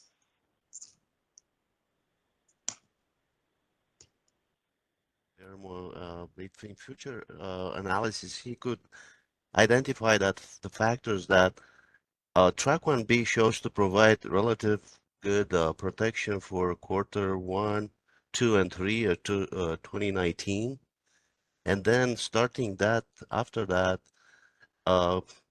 it starts getting the CRR auction inefficiency to the level seen before Track 1B implementation. So if somehow his research could investigate the cause, it will be great, I think. Yeah, thank you. That's in the scope of the next stage that we have. Thank you. And maybe, Guillermo, one thing to pursue in that is to see if the pattern of megawatts between the various sources and sink pairs that you did changed between 2019 and the other years, whether they shifted to using, we saw the dollars, but it'd be interesting to see the megawatts along those paths so we can see if there was a change from 2019 to 2020 where somebody figured something out, or maybe it just, surprises that things happened. Yeah, point taken.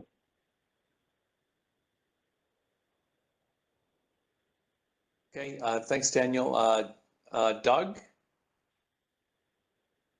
Doug Giglione for the Go Bay ahead. Area Municipal Transmission Group. Thanks, Guillermo, for these slides. It's really interesting. It reminds me of the discussion we had during the last phases of this, where there were groups of us that were advocating for the auction to be a willing buyer, willing seller auction, and one of the arguments against that was, who would be selling CRRs, and I think it's interesting to see, that the volume of the sell side for CRRs has increased dramatically over time, and I wonder if it's worth revisiting this concept of the willing buyer, willing seller approach to the auction, which would then, directly address the insufficiency or inefficiency argument, rather, because then it would just offset. And then just a second comment is, I wonder if you were to sort of pull, or could you take these sell side CRRs and sort of pull them out of the calculation of the inefficiency, with the idea being that whoever sold them, sold them for a reason, and whoever bought them for a reason. So any shortfall is sort of between them. How would that change, like, the picture of the overall efficiency if you sort of pulled that out? Yeah, thank you. I think regarding your first question, yes, I think we are in the early stage of analyzing the performance of the market. We are open to continue the discussion and eventually see where that takes us. Right? We are open to considering options here once we understand better what's going on with the market. For the second question, I think this is a very complex answer to give you, but I can tell you that at least for the metric that we're using of auction efficiency, we have isolated that to the buy side of the auctions, and that is the reason the arbitrage, for instance, is tracked separately, because it has a component of the sell. Now, there is one piece that we are explicitly not including, and this is what we describe in a lot of detail in the analysis report that we did back in 2020, and that is that we are not including the effect explicitly of the sell CRRs for allocated CRRs, because the fact that they were sold doesn't allow us now to estimate what the true value of that CRR was, because now they belong to another portfolio, and with that portfolio we apply the pro rata. It becomes there is no way to assess what the actual value was. There could be an approximation that, well, we can assess what the value of that CRR is if we go to the full notional value. That means if it remains settled at the full notional value, that we know that most likely is not going to be the case, because it's going to be subject to pro rata. So because of that limitation, we don't account explicitly or don't estimate explicitly the auction efficiency related to the selling of CRRs for allocated CRRs. So just see if I understand that. So it sounds like the implication of that is you're doing what I was asking you to do already. You're sort of pulling that out of it. Yeah.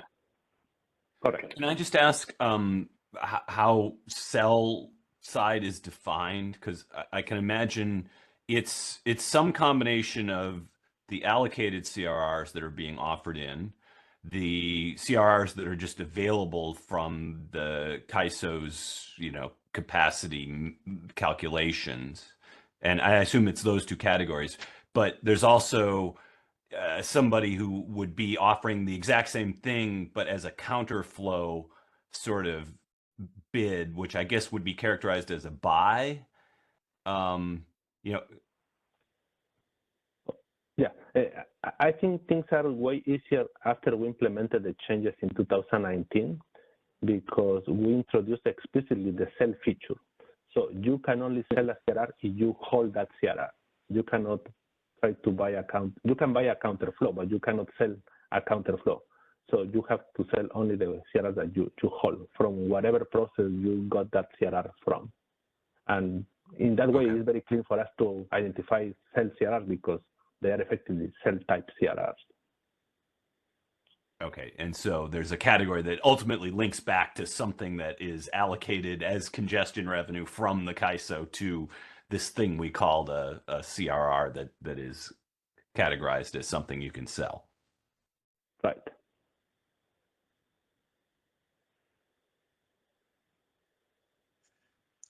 So, Doug, concerning your question about the proposal, the willing buyer and seller proposal,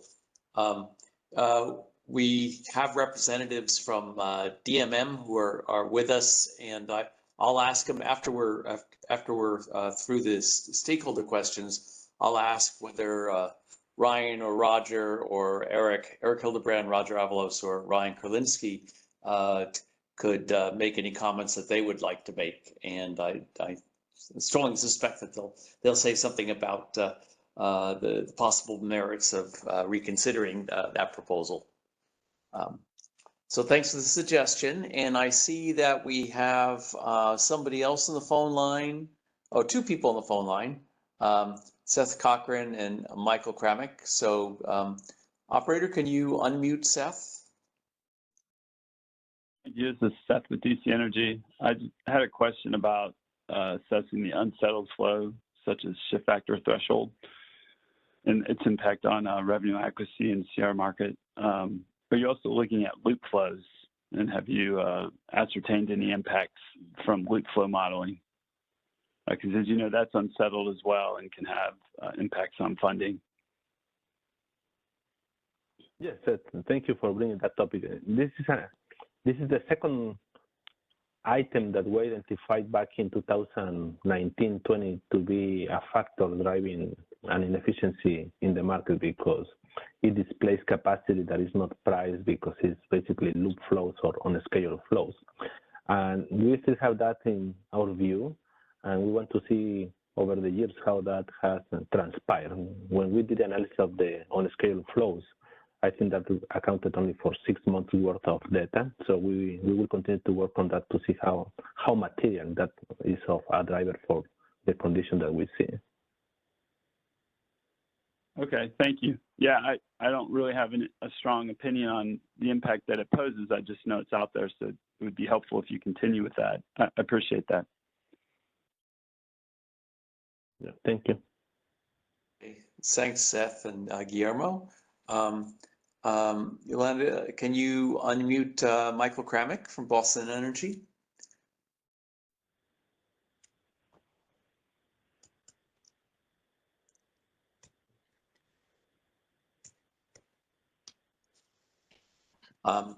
Operator? Can you hear me now? Yes. Oh, yeah, this is Mike Kramick from Boston Energy. I just have a comment and a quick question. The comment is I'll be interested to see your analysis on different constraints in the CR auction and the day-ahead market model. I think that may open up some answers as to what could be causing some of these inadequacy or efficiency. And my question is, remind me again, Guillermo, and if you answered this, I had to step away for a couple minutes. Since allocated CRs aren't purchased, they're just given away. In your analysis of excess payments above the auction price, how do you treat the allocated CRs? Do you just assume that they're priced at the same price that cleared the auction for the purchased CRRs? Yeah, thank you, Michael, for the question. In specific to the auction efficiency, they are not factored in any way because it's narrow only to the CRRs that are sold or traded in the auction. And therefore, any type of allocation CRRs are not part of that equation. So but they are factored in if they're sold, right? If they're sold into the auction, then you include them. But if they're held, you don't include them in any of your metrics. If they are sold in, let me try to portray it in a different way. If they are allocated CRRs and they are sold in the auction, we don't estimate the impact of the auction efficiency because they are just making capacity available to the auction. And this is one of the items I was pointing to earlier today of undervaluation, right? Because the right way to account for the effect of that in the auction efficiency, because it does impact the auction efficiency, is to see how much those CRRs were undervalued when they were sold in the auction.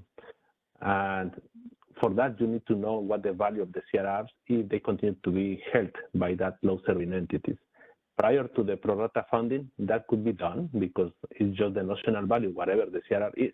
But after the implementation of the pro rata funding, the value of the CRR is highly predicated on what portfolio they belong to. So even if we try to go and associate the value of the notional value of that CRR based on the settlements, it's going to be like a second best guess because it's going to be different once you don't have that CRR in that portfolio anymore, and you have to basically redo the entire pro rata funding logic to really assess what the value of that CRR is. But I see your point, and this is what I was trying to explain at the beginning, that it does impact the auction efficiency eventually, because for any CRR that is sold and undervalued in the auction, effectively, that is money now that is left on the table that can be capitalized by those that are going to buy that capacity. If the CRR is worth $10 and is sold for $3, well, that $7 is money on the table that can be capitalized for those that are going to buy the CRR in the auction. Does that answer your question? Yeah, thank you much. Appreciate it.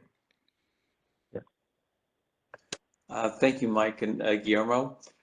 So I would like to invite a representative of DMM, Ryan Galinsky, Roger Avalos, or Eric Hildebrand, if you'd like to say anything about the CRR issues that we've been talking about today. Okay, and yeah, this is Eric. And sorry, before I forget, we do have another presentation by Scott Harvey after this, which is used a lot of your data and analyses. Yeah. So please go ahead. Oh, okay. Hi, this is Eric Hildebrand, Executive Director of DMM. And yeah, just we really appreciate all the analysis that Guillermo's done, and then Scott as well, that we see coming up. And just a general comment on that is, I guess we would like to kind of discuss which, I don't know if it's premature, but would this analysis, what kind of changes would result in? And our kind of sense is that all of the metrics being done would kind of maybe suggest improvements, basically in modeling improvements. And our comment on that is we're kind of concerned because the ISO has, tried to do modeling improvements over the years. That was, there was a track 0 back in the 2018 proposal that was supposed to be modeling changes and process changes that could improve the process. So just to note, some concern there is that all these things, to some extent may have been tried before or difficult to do, such as making the congestion model consistent with the day-ahead model. There's a lot of reasons that's just impossible to do. So our concern there is, this analysis, while valuable, would, might not get to the core problem of the CRR auction in terms of eliminating losses. So we do continue to, and have been looking more at what we're now calling a willing seller approach. We kind of got dubbed the willing buyer and seller, but buyers are always willing in this market. What we have had is, unwilling sellers. So we are calling it the willing seller approach. And it essentially, the sellers are LSEs and they want to sell CRRs or any other financial entity that wants to, provide a bid for any path. and it doesn't have to be an explicit sell bid because technically some of the paths you don't know which way the flow is going to end up. So we're looking at that. We're looking at data up to 2018 in the analysis. We're kind of simulating what that would look like.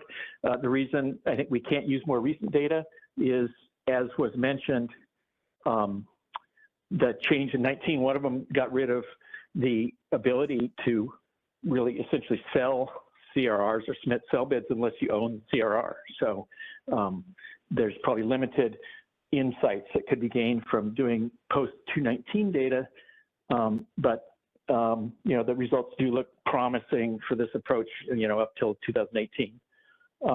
We are looking at, you know, one of the issues with that approach was, you know, it could be implemented by essentially setting either the transmission and or nodal limits to 0 in the current CRR model.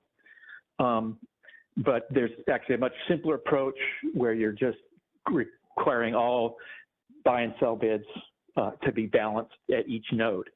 So it could actually be implemented much simpler without all the complications and potential errors, you know, that could be introduced through trying to model all the transmission, which really turns out to be irrelevant when you have a purely financial CRR model. You don't need to impose the transmission limits. So yeah, we're looking forward to that, being able to roll that out publicly. And finally, one comment on that is you know, I think a benefit of the willing seller approach that we didn't appreciate and that now would be significant is it would essentially eliminate the need for the revenue offset clawback charges, because every CRR position would be balanced financially by an opposite position. You know, so there's little or no opportunity for imbalances that would need to be allocated back out to participants. And yeah, I think everybody is a bit surprised, you know, at the high level of the revenue offsets.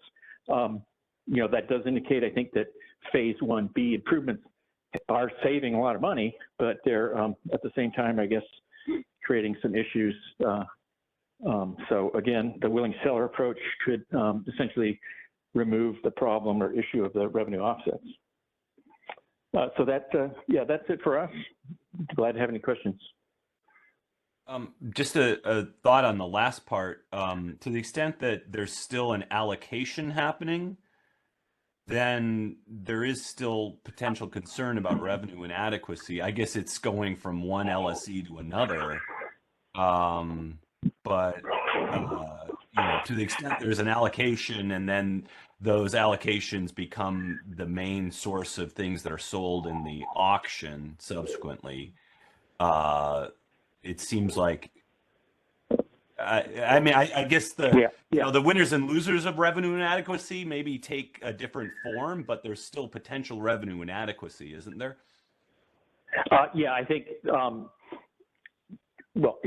of that there is some potential, but you're right. We were talking that through recently. There could be some of that, but you're right. It would be essentially a reallocation from an LSE, from one LSE to the pool of all LSEs, or vice versa. But we think the magnitude of that is going to be chopped way down because, you know, you're not going to have most positions are going to be equally balanced by another position.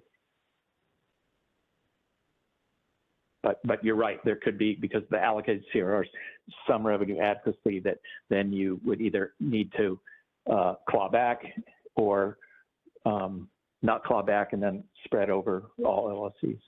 Yeah. Okay. Right. Thanks, Jim. Eric, Scott, do you have something you want to say before you launch to your formal presentation? No, I'm fine. Okay. All right. So let's see. I don't see anybody who's queued up to ask Eric a question. So let's go ahead, and if we could put Scott's presentation up, the second presentation. Okay, advance the slide. This is just a few slides talking about this, and I want to acknowledge that Department of Market Monitoring did a lot of calculations at my request. It's not necessarily their view of what of the relevant data, but they did a bunch of calculations that I'll make use of and refer to in the discussion. Go ahead to slide 3, and this is just a general point that we and I sort of was touching on this earlier, that we need to analyze returns over a period of years, because the reason we have CRRs is to hedge congestion rent uncertainty. We don't know what it's going to be, and therefore we're always going to have variations from year to year, and it's not the year-to-year variations we should be focused on, it's the long-term trends.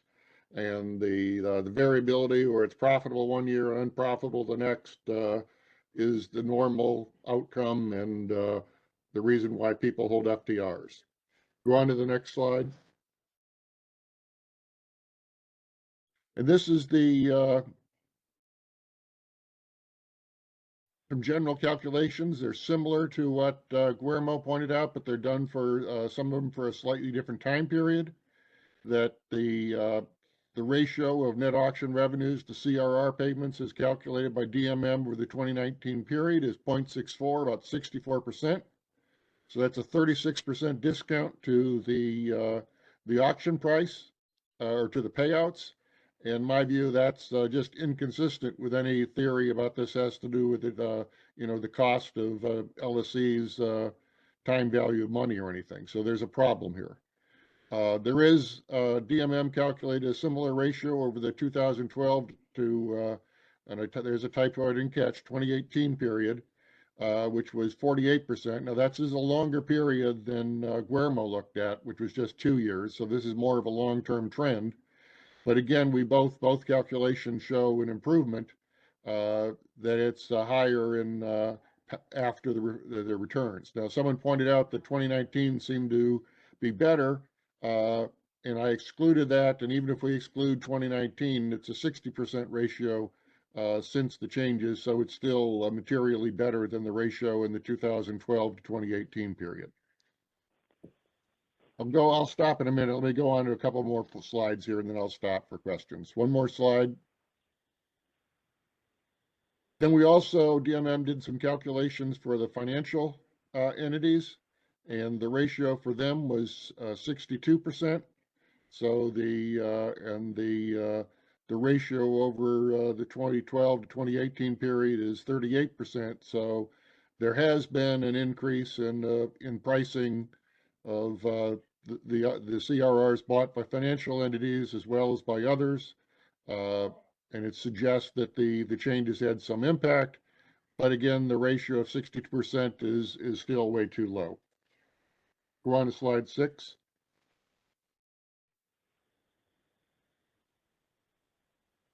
Well, actually, let me stop here and see if there are any questions on those initial comments. Okay, Yolanda, is there anybody, could you ask to see if anybody would like to pose a question or make a comment? If you have any questions, please press the raised hand icon. If you're on the phone line, press #2. Okay, we don't need to belabor this. Then 2018, let's think about those changes. Eric mentioned that there were track 0 changes that involved better modeling of the transmission system. And one thing it'd be good to know is, have those been successful? Did we actually, maybe that's why we've had some progress since 2018, is those changes were successful, but that's as much as we could do. But in any case, it'd be good to have some data on how much of the shortfalls are due to unmodeled constraints, if that's possible. Maybe that's going to be too complicated to dig into, but it'd be good information to guide where we are. Go to the next slide. And this is sort of the next slide is really just pointing out that it's hard to assess the other changes. As we talked about, we can see that there was a proration by so much reducing the payouts, but we don't know how much it depressed the auction prices. And DMM's got some calculations that show a material reduction in the number of CRRs purchased in the auctions that may be in part attributable to the track 1A changes, but again, it's hard to tie much of this to actual impacts. Go on to the next slide. So we got a remaining problem that the CRRs are, as Eric said, they're very undervalued. And if we've done all we can on fixing the auction model, that's what we got.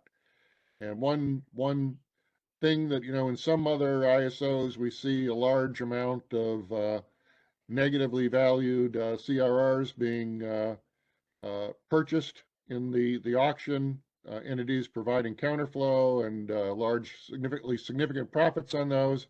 But that doesn't appear to be what's going on in California. This is, again, data compiled by the Department of Market Monitoring at my request, looking at the extent to which financial entities are taking on risk by purchasing negatively valued CCRs, and that doesn't appear to be the case. And especially comparing it to the next slide, which shows the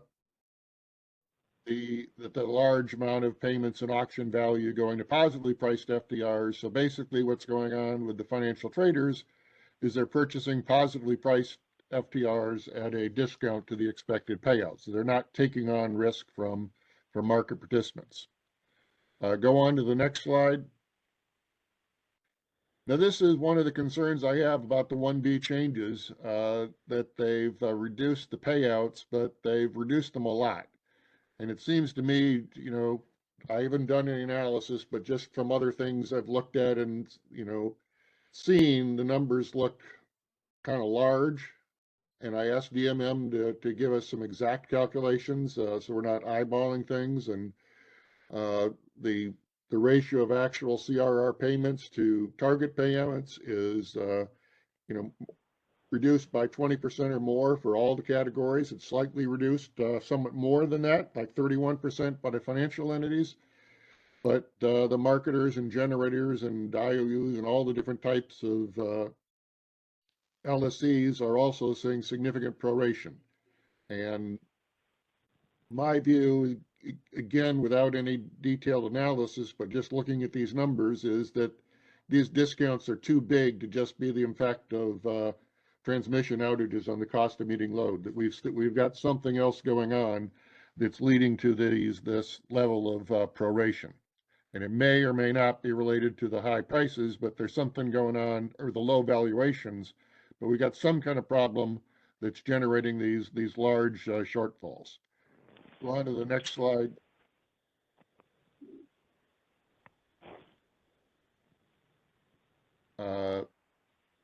So my conclusion is just that there's something more than just transmission outages going on, and this high level of CRR payments also reduces the value of them as hedges. And if it were really the low payments really reflected, okay, we've got a lot of outages happening at the wrong time, then that's reasonable, because okay, we don't want LSEs to get a better hedge than actually is provided by the transmission system. If we've really got a lot of outages, okay. But these numbers look to me like we've got a problem that is more than outages. And I think we ought to address the root cause of that. And maybe it's the same as the root cause for the low pricing, or maybe not. So let's go on to next slide, please.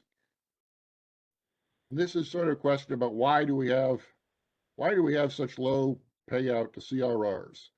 Is it a lack of hedging demand by LSEs? There are a variety of reasons why maybe LSEs in California don't need to hedge and aren't willing to pay for it. And are there high, as I said, are there still high payments to constraints not modeled or enforced in the auction? I've talked with Guillermo since I drafted this, and I understand the third bullet is not true in CAISO, that we don't purchase counterflow CRRs to restore feasibility. So that's been crossed off. I've talked before, back in 2018 and 2019, about whether we're creating an opportunity for financial traders to buy FTRs that with inflated value because of the difference. We sell based on auction shift factors, and we settle them based on day ahead market shift factors, and there's an ability to take advantage of that. Are there limits on what entities can get in the allocation process that leads to low demand it leads to CRRs that aren't allocated and are only valued at low prices. And I don't know, it's hard to know what these are, what some of these I think we can cross off, but others it's still uncertain. And maybe there's something else I'm not thinking of. It'd be good if if market participants and stakeholders have ideas to tell us what the reason is, so that we can have a targeted solution and also understand if all of the solutions we're considering it, whether being a willing seller or willing buyer, whatever addresses the core driver. So go to the next slide. I'll finish this up and then pause for questions rather than stopping now. I just formulated a couple questions about things that might help us. What's the trend in payouts, the constraints not modeled in the auction? Has it gone down? Is that what's leading to the improvement? What is the ratio of CRR payout to auction payments for low price CRRs? I mean, I think we ought to know that. You know, it's one thing to say we're not going to, you know, sell CRRs, but I think we could make a case at FERC that we don't have to sell them for zero or very low prices. After all, Southern Company has to provide transmission service and sell firm transmission rights, but they don't have to sell it for zero. So maybe that there's if there's a disproportionate problem involving low price CRRs, maybe a auction price floor, which Jim Bushnell talked about a few years ago, might be appropriate. It'd be interesting to understand the ratio of the payout ratios for monthly auction CRRs as opposed and for allocated CRRs. Whether the allocated CRRs are valued low in the monthly auctions, which suggests that maybe there's just not much demand for hedging and that we're going to have that problem. And then the monthly auctions versus seasonal. Guillermo's pretty much nailed down that sixth bullet. I mean, we see the pattern. He's got the patterns. The only thing I'd like to see is more summaries of the totals over the years so that we can draw out more of the pattern, because at least for me, it's hard to average across all the years and see sometimes the pattern, and my eyeball judgments sometimes aren't right. And go on to the next slide. The next slide shifts a little partly to shortfalls and congestion rate shortfalls, but those also may be related to the pricing. And the one is the mentioned, I related the concept I mentioned before, to take 1 month and see what the payout to CRRs purchased by financial entities and other CRR holders in a representative month with settlements based on auction shift factors compared to the historical payout. How much of a difference does that completely change the level of CRR payments, or is that just a gnat on the elephant's hind?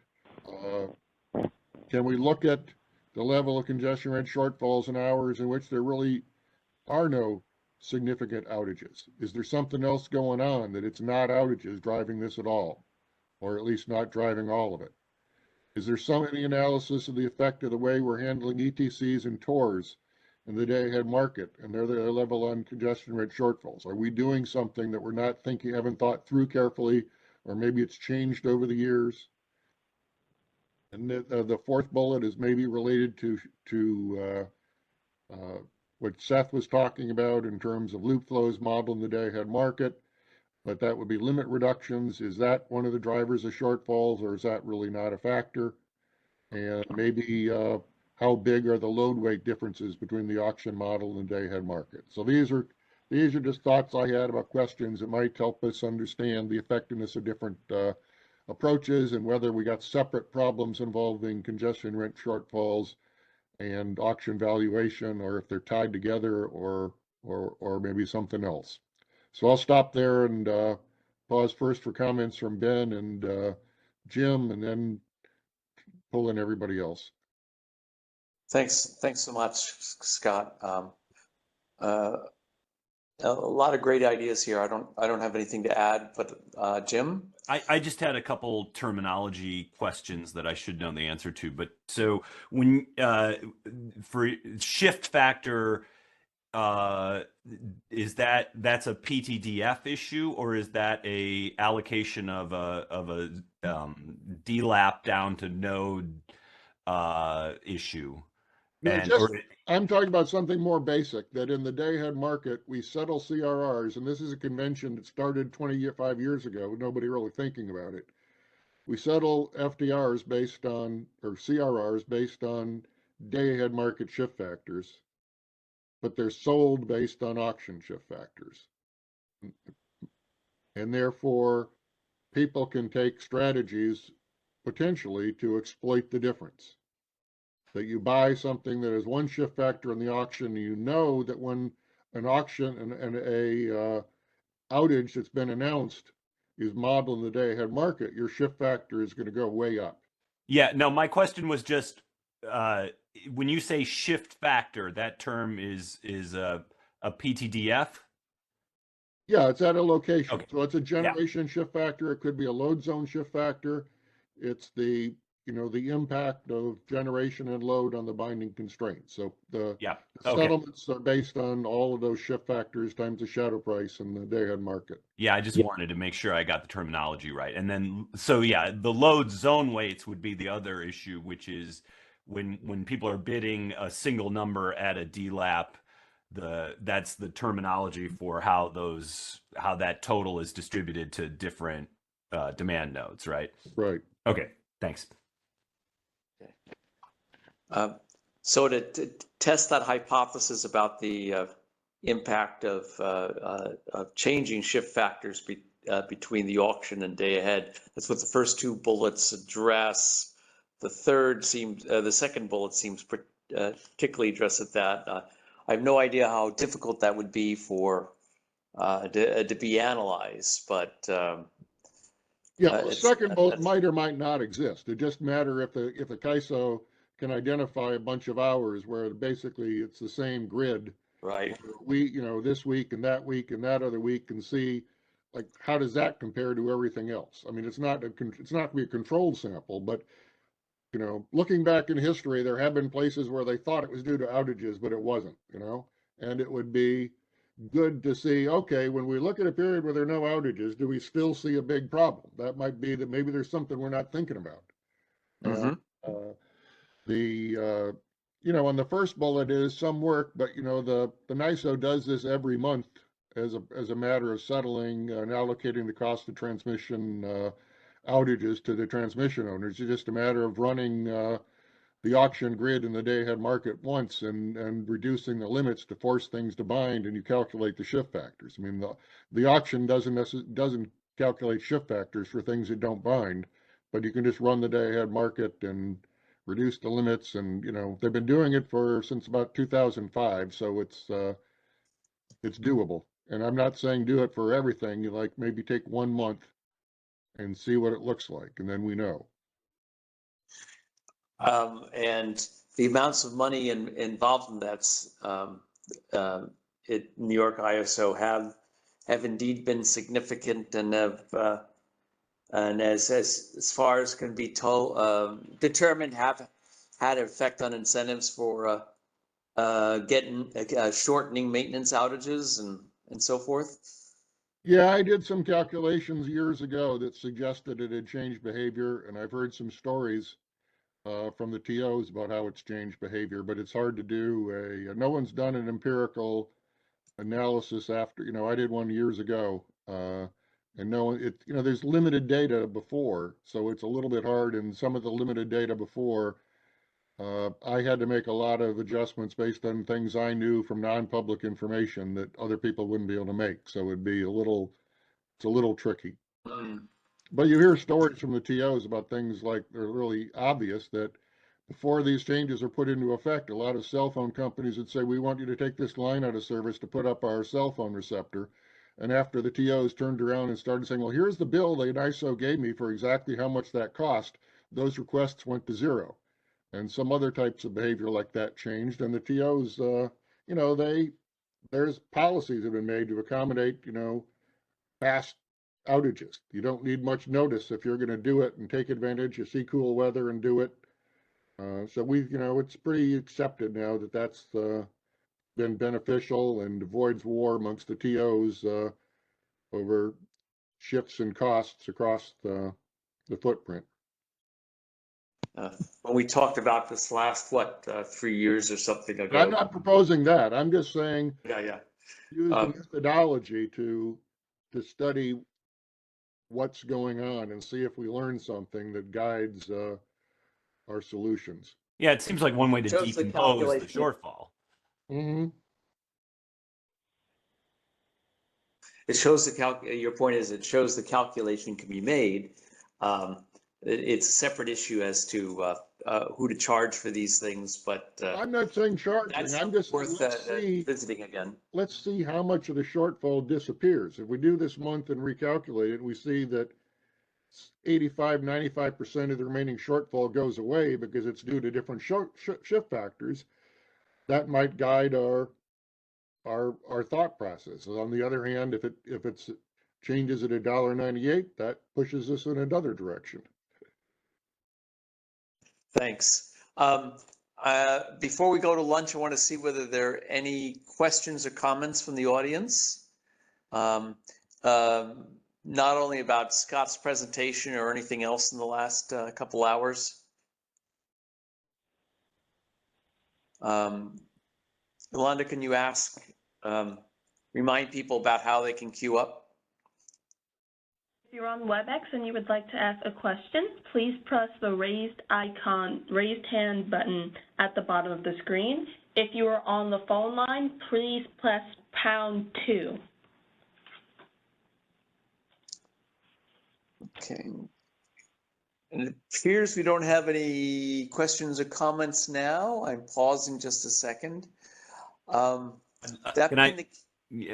like to just, so I'm still processing a few things, but yeah, I one takeaway from all of this is there really are 2 or 3 pretty distinct issues here. There's the auction related issues, or call it the auction revenue shortfalls, but that is pretty distinct from what we traditionally call revenue inadequacy. And I think I've long been nervous, and it seems like that the solution here may have been worse than the disease on the revenue inadequacy side. And just to highlight, Scott's slides, he's struggling to figure out why we're haircutting so much based upon just transmission outages, and that's the haircuts that are actually happening. And then we still have an 81% revenue inadequacy, according to Guillermo's, or sorry, a 19% inadequacy, I guess. And so we're not even getting all the inadequacy out, and yet we seem to be giving pretty large haircuts to people.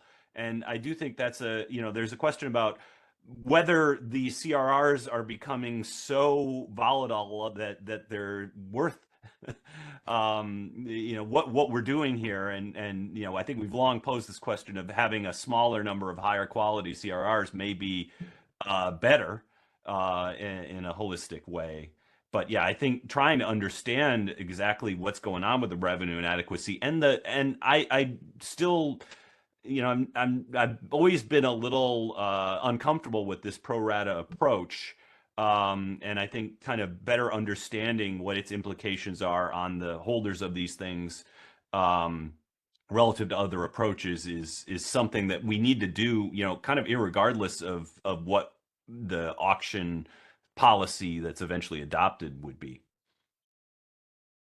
So a major underlying concern, I guess, is the value of these CRRs as hedges if you're doing so much pro rating. It's not obvious to me how one gets at that quantitatively, but and where we go in terms of addressing your concern, Jim, but not necessarily independent questions, Jim. I mean, it could be that some market participants are taking strategies in the auction that inflate the congestion rent shortfalls, and and it's profitable for them and maybe contributes to the pricing problem, but also manifests itself in congestion rent shortfalls. So these problems might be separate or they might not. And the large shortfalls might be a result of the CRR purchasing strategy some entities pursue in the auction. Okay. Yeah. And so, but it would be contingent on there being some entities who can identify these sorts of kind of the opportunities where there's something available in the auction that really generates a lot more revenue than what the actual operation of the market's producing, and that no one else has figured it out to drive up the price in the auction for those sorts of things as well. Well, but you can probably figure this out by looking at the announced outages. And a lot of the LSEs are not speculators where they're going to buy a CRR that makes absolutely no sense and is extremely risky, but has this on average inflated payout. So you can see how that would not be priced as a hedge. That would be priced at a huge discount because only speculators would be interested in buying that. So I mean, these are things that, you know, could be consistent with an efficient competitive market, but one in which you know, you're instead of trading hedges, you're trading extremely volatile instruments and risky, you know, derivatives. Mm-hmm. We do have one question online, and after that question, I'm sorry, we have two. After these questions, I will call up for our lunch break. So the first question is from Arslan Siddiqui from PG&E. So Arslan, can you ask a question? Oh, I think you've just dropped off. Okay. John Plitz has a question. Can you hear me? Yes. Oh, great. Yeah, I guess I had a couple of questions sort of on a number of the topics that came up. I guess I'm not really clear why we would expect the value of CRRs to sort of just account for the time value of money over a long time periods as opposed to having some risk premium. I mean, you know, if you're an LSE and you've got a bunch of allocated CRRs that aren't useful for hedging, you know, I could see why you might just want to sell it in the auction and not take a chance of them giving you a large loss. Right. That's true. That's exactly correct. But I mean, I think that's the problem. The CRRs should be valued as hedges. The reason we're auctioning them is for LSEs to hedge themselves, not to put out a bunch of risky financial instruments that are going to be priced at a discount to the payout, because we don't need to do that. You know, the rationale for auctioning them is to allow people to buy them to hedge, because otherwise we could just sit on the money. If we didn't need the hedges, we could sit on the money. Why sell at a discount? Well, and maybe this is sort of just a different topic, but you know, when you are an LSE and you get an allocation, it's not necessarily, you know, No, it's based not on wrong on your part to do that. It's not wrong on your part to do that. It's just right. that's and that drives in the other direction, because we're allocating CRRs that don't have value to particular LSEs. We want a strong market so that they get their money's worth when they sell it. That it's not just they sell it for 5 cents on the dollar instead of 62 cents on the dollar. Right, and then I guess that to your second, well, to another point you were making about the shortfall and the haircuts. I guess it's sort of interesting to me to hear that you think maybe there's something else besides just the outages. But I guess the other thought is that, you know, when there's an outage, it's not modeled in the CRR full network model. You know, you'd expect that there'd be a haircut, but then there's, you know, I don't know what the threshold is for a planned outage to be modeled in the FNM, but if it is, but it's only present for, you know, 10 days or something, then there's the overpayment. Right. And so, but you don't get that, you know, like, or as a CRR holder, you know, if additional revenues come in because there was more capacity, you don't see that, but you will see the decrease in revenues with the, you know, when the outage is in effect. Right, but we're not just talking about modeling of outages. We were talking about modeling of the constraint, so that the constraint isn't even modeled in the auction. So it can't bind, you don't collect any money on it, and potentially you even sell more FTRs than are feasible without the outage, that you sell too many FTRs over some constraint. So that's another, I think that's one thing that Guillermo identified as an issue back in 2017, and other ISOs have seen issues with that. So it's, it's always good to understand, and Eric made the point, if we can't get it fixed, we can't get it fixed. But we all also ought to track what we're doing, and have we failed to follow, things that are changing, and there's something we've missed. All right, thanks. Thank you, John. Thanks, Scott and Jim, and as well as Guillermo. We are going to take a lunch break. It is 12:22. If folks don't mind, I would like to come back at 1 o'clock. So I'll make this a short lunch so we can keep on schedule in terms of when the meeting concludes. Hearing no objections,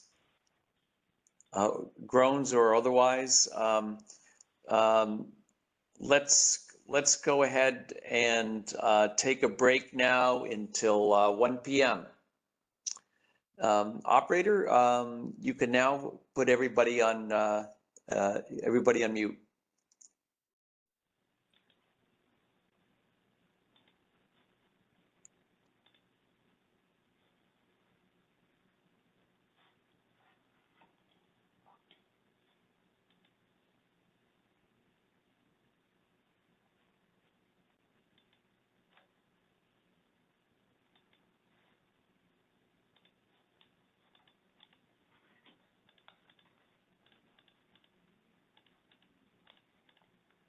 What if it were me? I'd really wanna be a giant woman, All I want to do is see you turn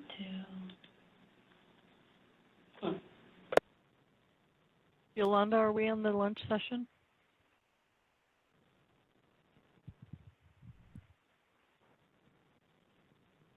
One.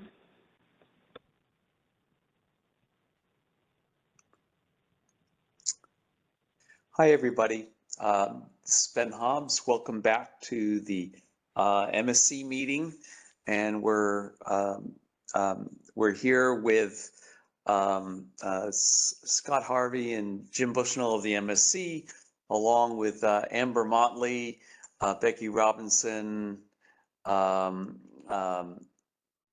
Davis, and let's see, Guillermo Batista, Tobias Steckel, Lisha Matsunobu of the California ISO staff.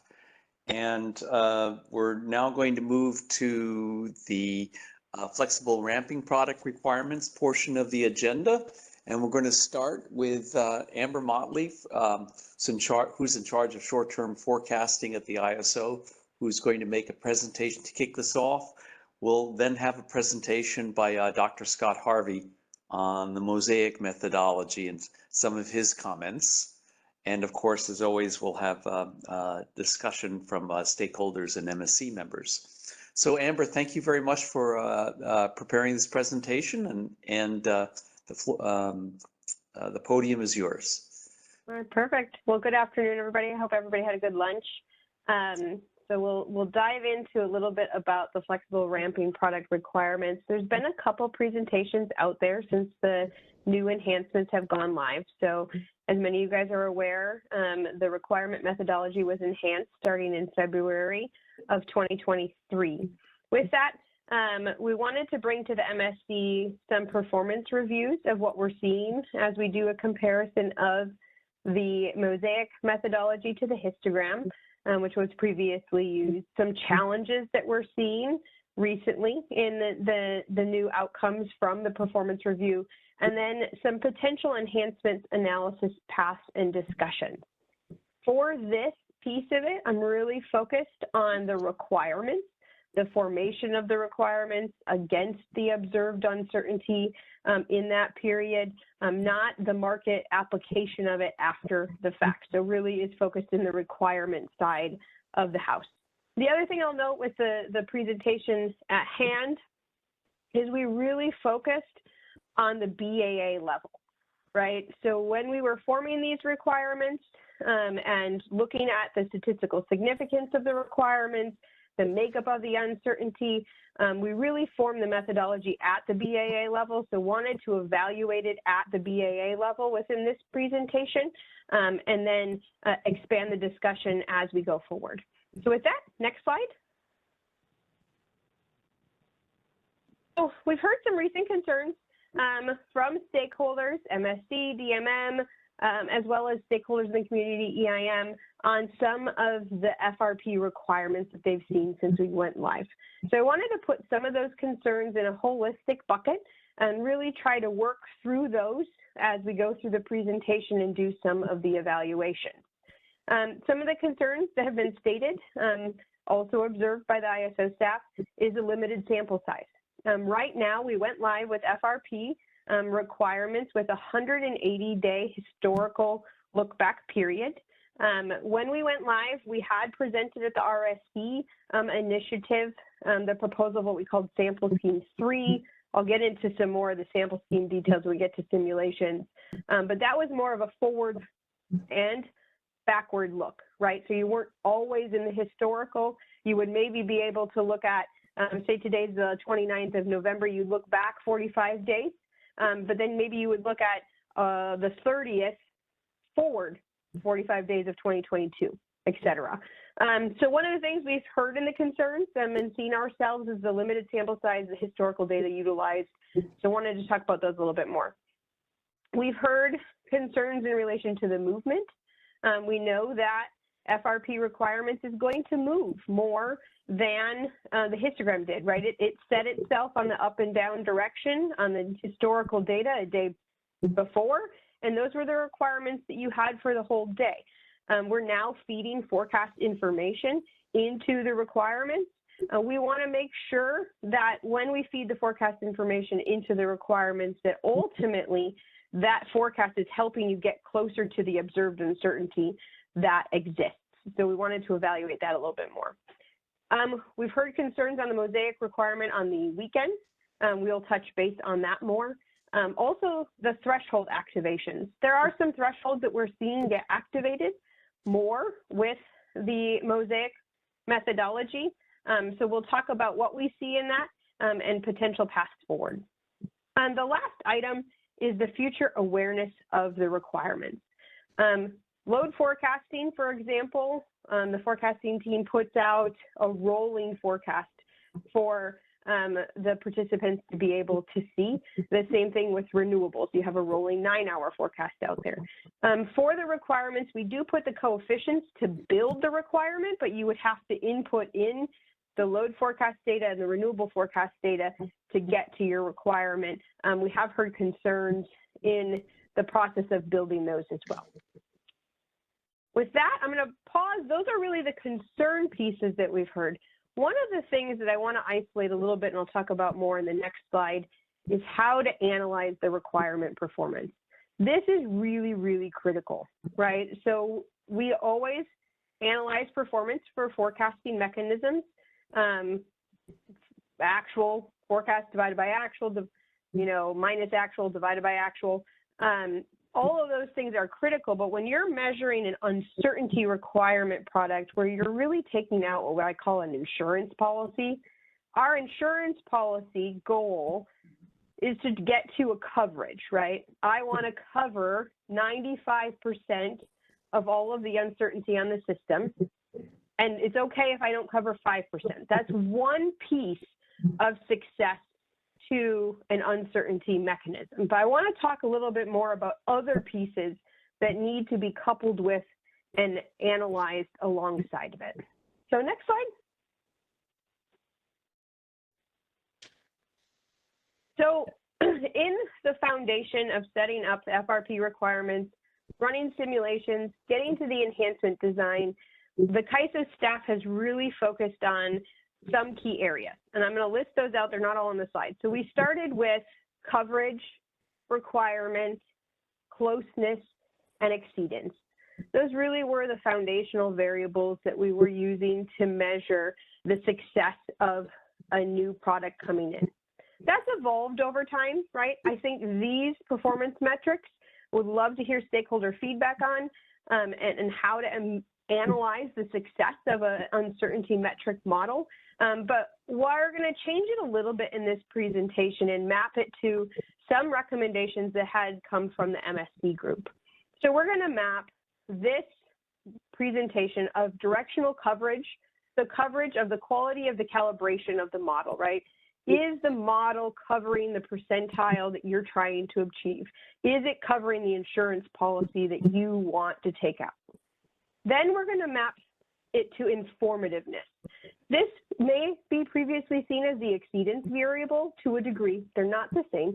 But what you want in the informativeness variable is during critical times, is the requirement helping you? And you could define those critical times in different ways. You could define the critical time as the peak time period, the net load peak time period, heavy ramping periods. You could define it as times of higher uncertainty or lower uncertainty, but is it covering better during critical times and really informing us of the uncertainty and the observed uncertainty that's going to happen on the system? The next one is cost. That one still remains. Cost and requirement go together, right? We've always been watching average requirement. I think it's a direct correlation to cost, and we've mentioned that before too. And then the last one is usability. I think it's important for us to know as we are using it, right? If it moves around a lot and then you can't procure the requirement to that, we need to know that that might impact the usability of the overall requirement that's coming. But for this presentation, I'm really going to focus on the 3 in bold, and we'll map to those throughout, but really do want stakeholder feedback going forward on how we measure success as we continue to look at the Mosaic methodology, but also what's even more critically important, where we want to improve the Mosaic methodology. Next slide.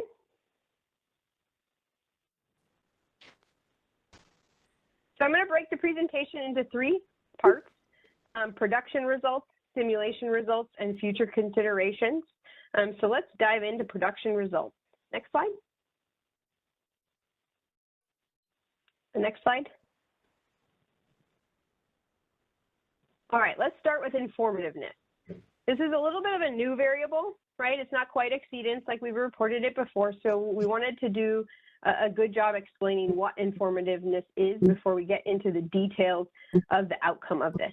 And I really want to thank Leisha, she's here as well on the panelist panel, for putting all the information together for the production results that we're presenting on today. So this is, number 1 is a perfect predictor.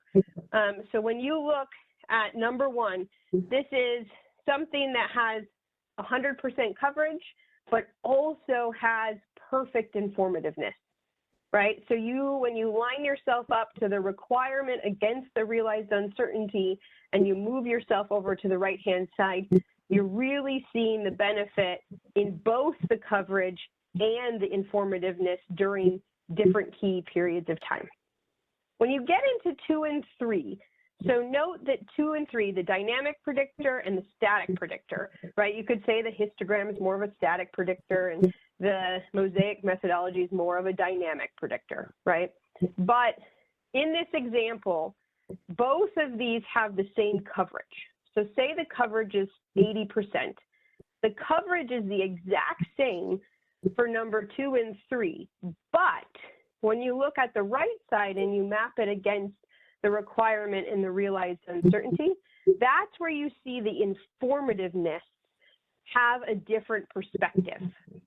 So your coverage might be the same, but your informativeness that you're gaining from that methodology has benefit as it's getting you closer to that realized uncertainty line. Now let's take that and go to the next slide, and you'll see a bunch of dots. As forecaster, we love dots, we love lines, we love all things mapping related. Within this piece, these are the summer of 2023 and really focus on the informativeness. Each red dot on here represents all the BAAs. So this is all the BAAs, the EIM BAA is in here, right? So it's embedded in the results as well. But red is histogram, mosaic is blue in this case. On the left side, you have the requirement, just like you saw in the previous graph. And then on the bottom axis, we have the realized net load uncertainty in the megawatts.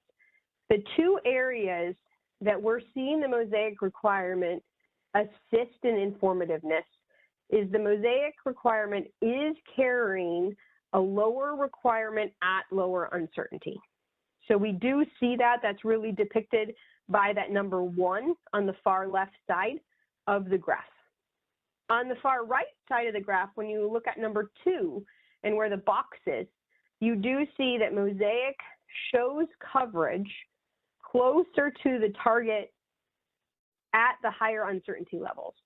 So you do see that, you know, when you're getting to that observed uncertainty line, that the mosaic method does have a benefit when you're at those higher uncertainty levels as well. So this is one way to visualize it, but we wanted to take it one extra level. Well, can I go ask to the one next question about this, Amber? But is the histogram method analyzed using the historical sample or the same sample as a mosaic method? It's the same sample. Okay.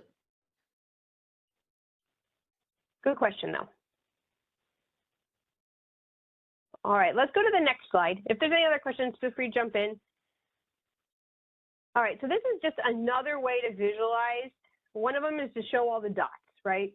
But now we're going to bin the dots together into different ranges to start showing the spread at different ranges, 20th percentile, like the 0 to 700, the 900 buckets, right? So this is going to pare that down and show the spreads over the uncertainty time period.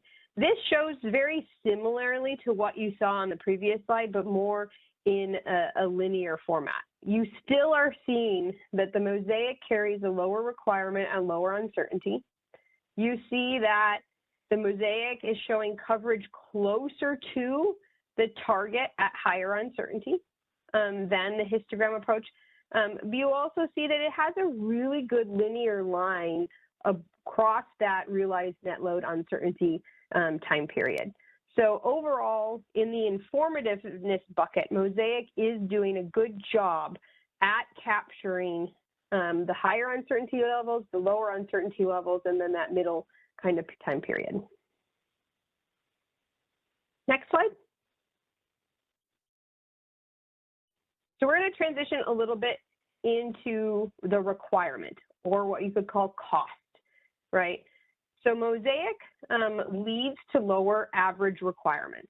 This is something we saw in the simulation results. This is something that we see now in real life, that mosaic is leading to lower requirements. Some of it's coming from what you saw in the previous graph, right, where you have less uncertainty on the system, you do see a lower overall requirement.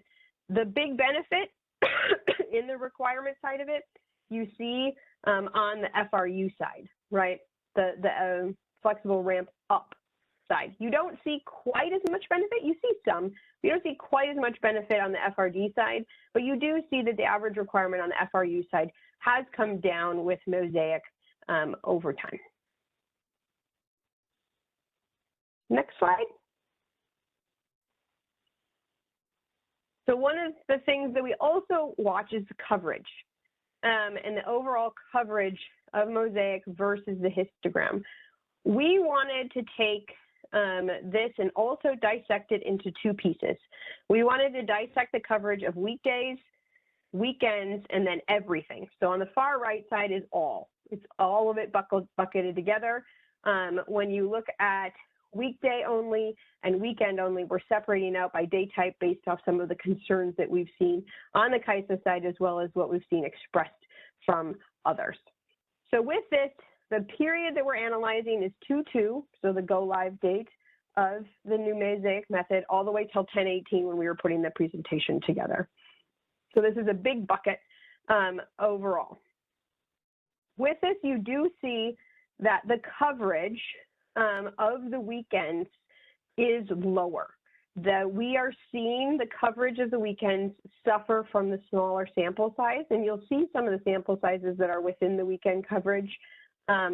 It's due to the sample size is there, that 180 days that we have in there, but it's also due to the day type split that exists. So we do see that. We see that the overall effect is the coverage that's happening on that weekend time period overall.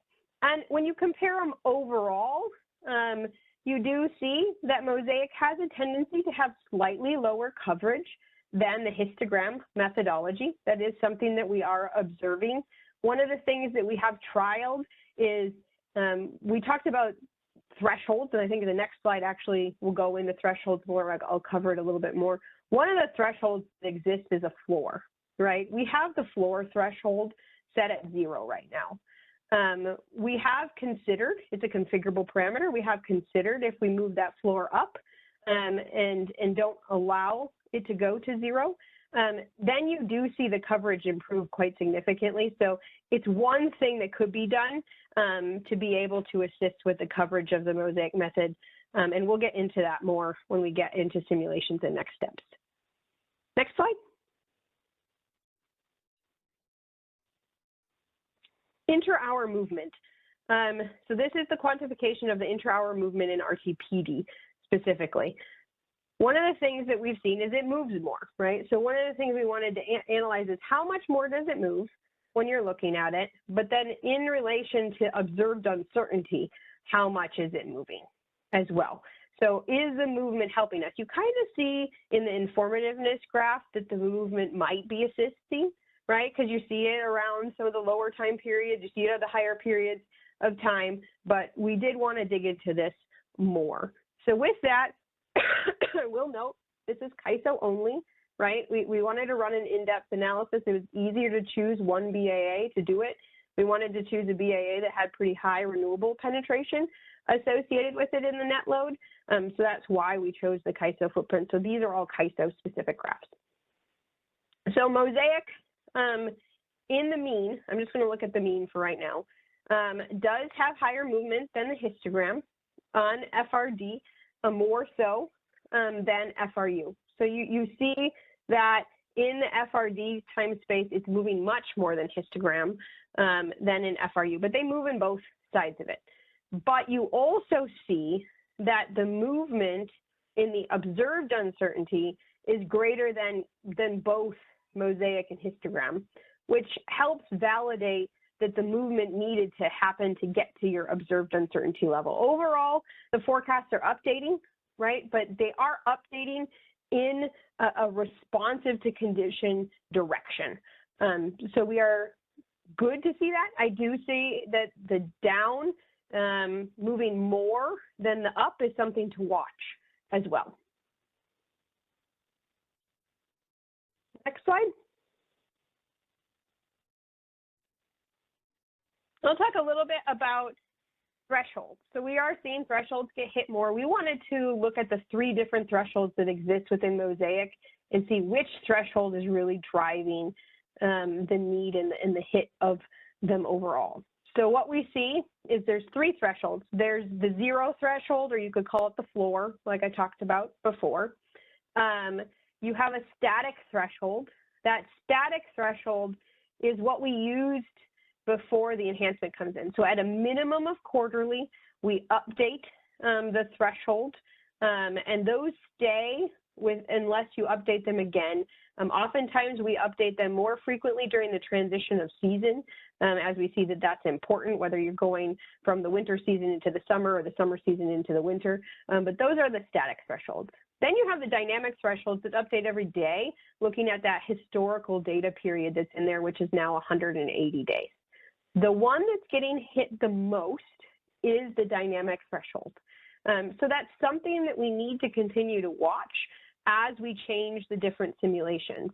At this time, we're not going to put a proposal out there to change the threshold methodology because we want to change the plumbing underneath first before we change the threshold, because how we change the plumbing underneath would really lead to what the thresholds are going to need to do.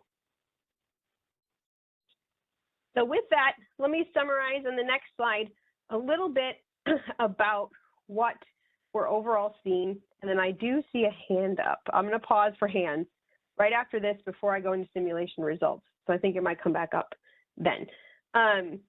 So the top priorities to cause a symptom. So when you're looking at the different causes, I always like to look at it, is it a cause or a symptom, right? And I think one of the things that we see from the analysis of the BAA level, right? We're not analyzing the EIM BAA as a whole. We're not targeting that audience. We're not targeting the passing group in this analysis. We're targeting the BAA information. We're seeing that the Mosaic requirement on outcomes is a symptom, right? We're seeing coverage issues on the weekends. We're also seeing other movement components on the weekends. What's the cause of that? The cause of that is really the hypothesis, is the limited sample size, the historical data that's utilized is causing the Mosaic requirement outcome on the weekend to have lower coverage and some of these other components happen to it. So with that, in the simulation results, we really wanted to target simulation results within the limited sample size and the historical data being utilized to see what that does to help us very specifically with the Mosaic requirement outcome on the weekend. So before I get into the simulation results and the next part of the presentation, I want to pause and see if there's any questions on the overall production results. If you have a question in the WebEx, please press the raised hand icon located at the bottom of your screen. If you are on the phone, please press #2 and you will be unmuted.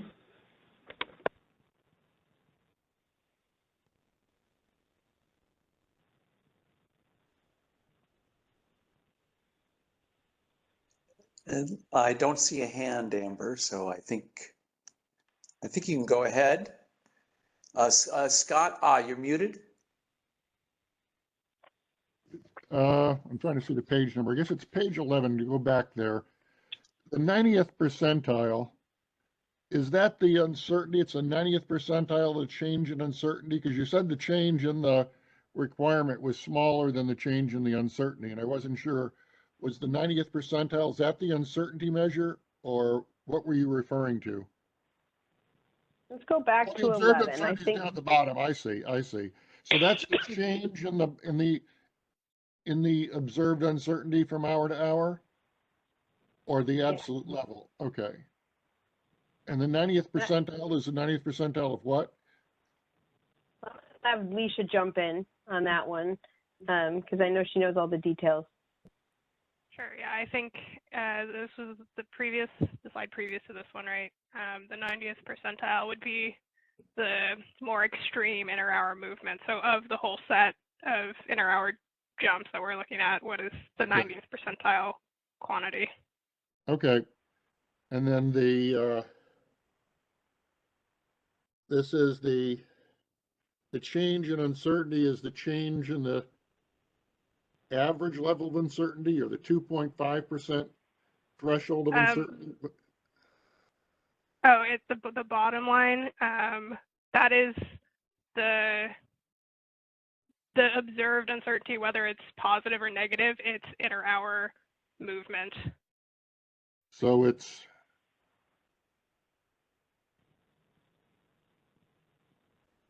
the inter-hour movement of the average level of uncertainty, or inter-hour movement of the 2.5% threshold for uncertainty, or what? Could we move the slide back one more? I think we're talking about slide 11. Yeah, right, yeah. And you're asking about that bottom row in the table of Yeah. observed uncertainty that we're listing. So I think that's okay. If you're not sure, just we can follow up offline. I don't want to make you guess if you're not sure. We can follow up. so that is what we're calling the observed uncertainty, and that would be the change. I think this is from, it would be like RT. Yeah, I might ask, might do this in a follow-up. Okay, Yeah, it's that's all fine. right. It's better. Yeah. Yeah, we can follow up on it. I think the observed uncertainty is really looking at the difference between that RTD timeframe. Right. But I just want to know whether it's the average or the 2.5 percentile or what. So we can follow up on that at some point. It should be 'cause- just, okay. Sure. Okay, perfect. With that, and is there any other questions you have, Scott or Ben? There's the slide. Now it's up. Yep. Just when you're ready to move on. No, thank you. Okay, we'll get back to you on that one. I believe it's the average, but I will let Okay. Alicia check and confirm. All right, with that, if operator, oh, go ahead, Alicia. So, I mean, we're listing the mean, the median, and the 90th percentile of all the Okay. observed uncertainty changes. Okay. Okay. Thank you.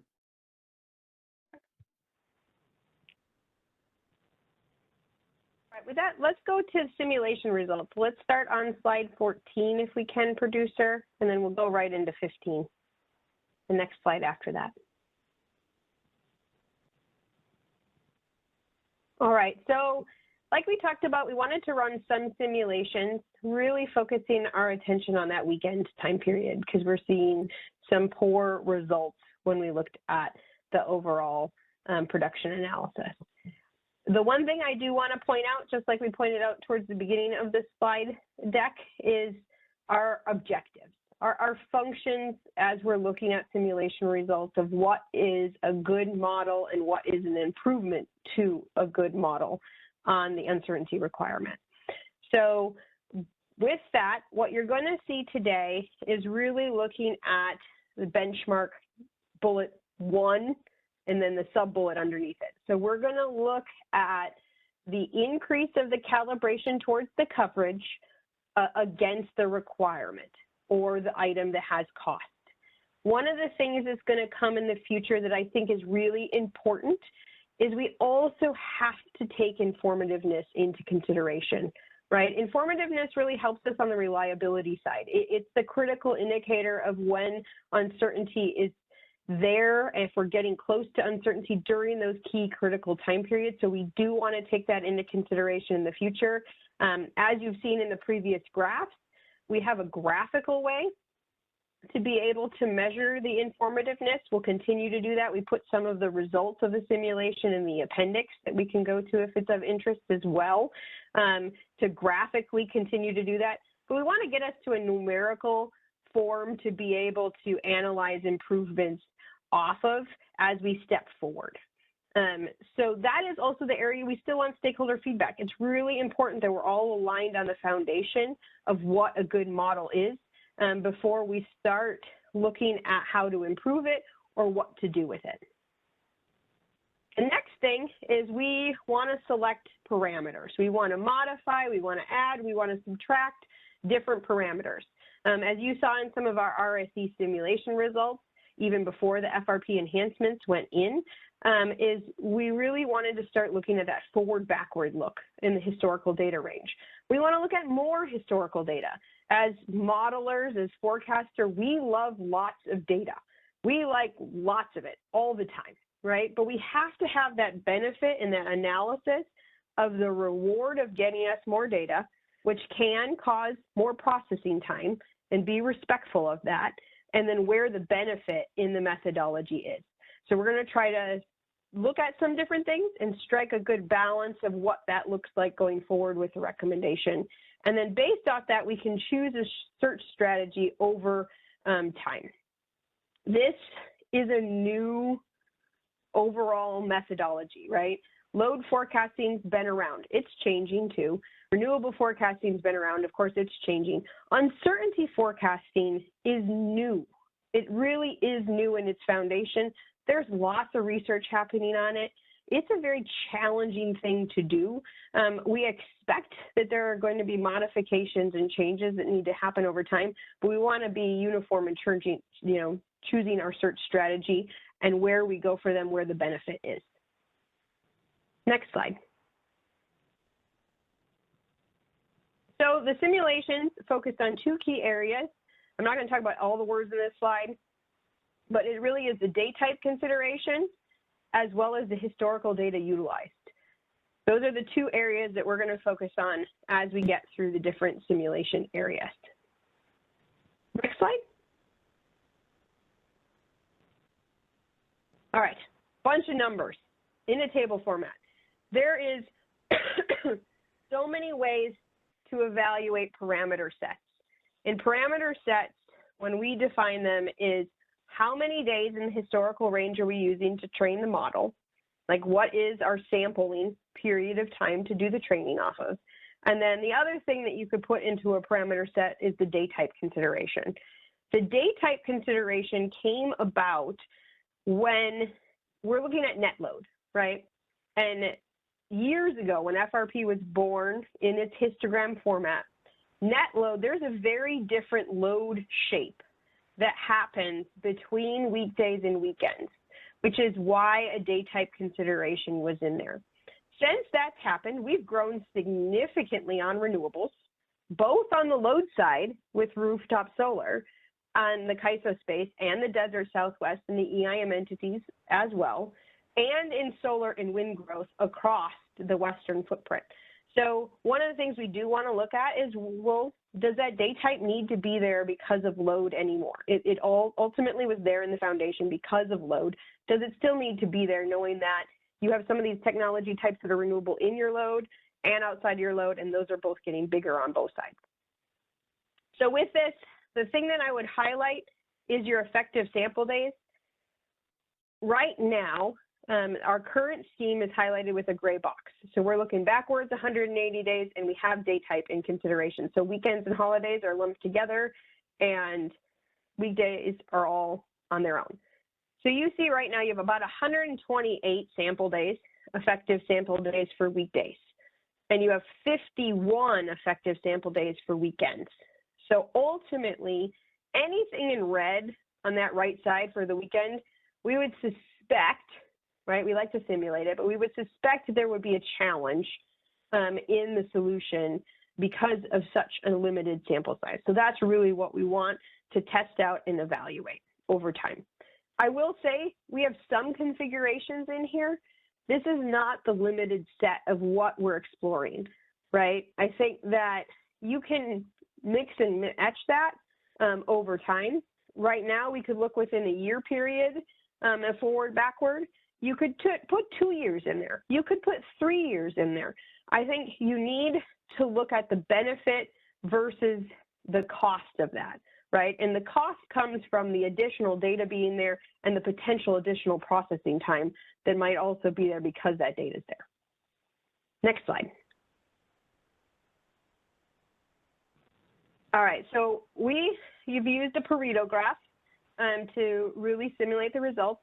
Leisha did a lot with the production study. Tobias is on here as well. He did a lot within the simulation, so all of this is coming from him. So really appreciate all of his hard work in this area.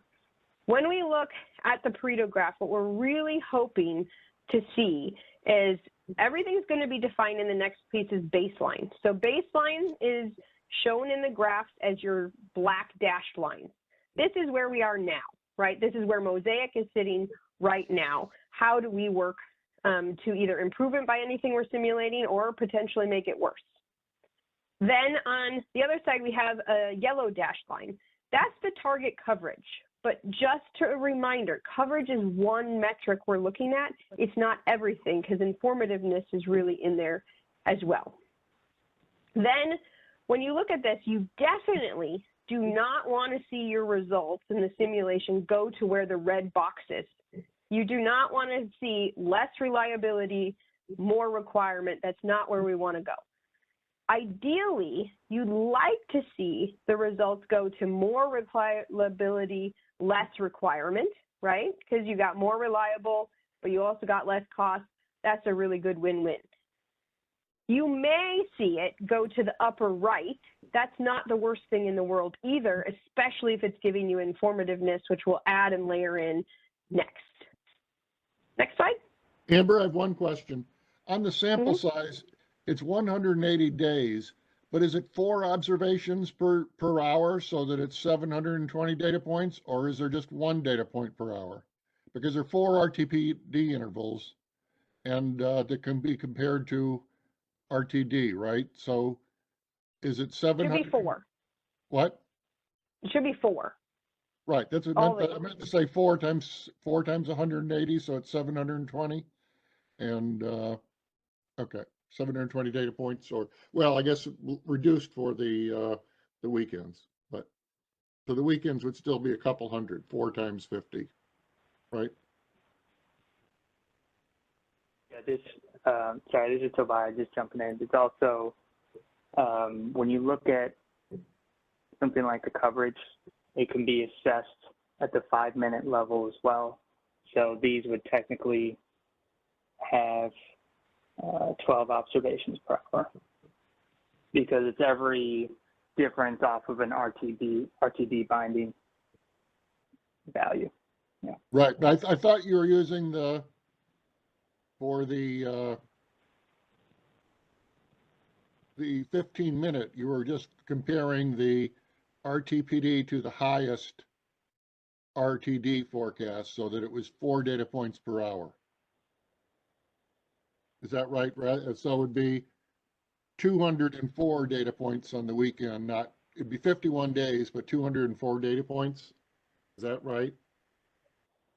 Well, the way it would be trained would be for, so there's 12 unique values that would happen in an hour, even though there's only 4 unique RTPD values, but those are each subtracted from an RTD value.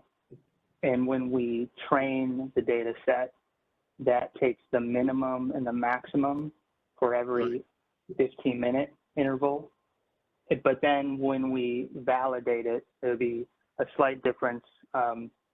In this case, we would just look at all 12 intervals.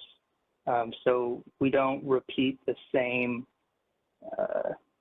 filtering when doing the validation, which would lead to, I guess, there would be a very marginal difference, but that's been our approach generally when we do these. Yeah, okay.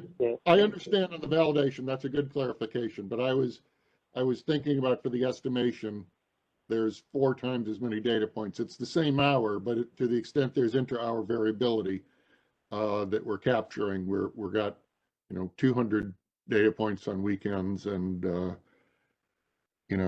500 on weekdays, right? Yeah, it would be you would retain 2 out of every 3. So you would have 8 points per hour.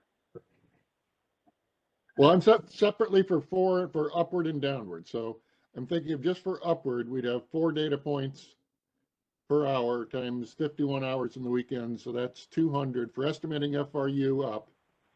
It's 200 data points, right?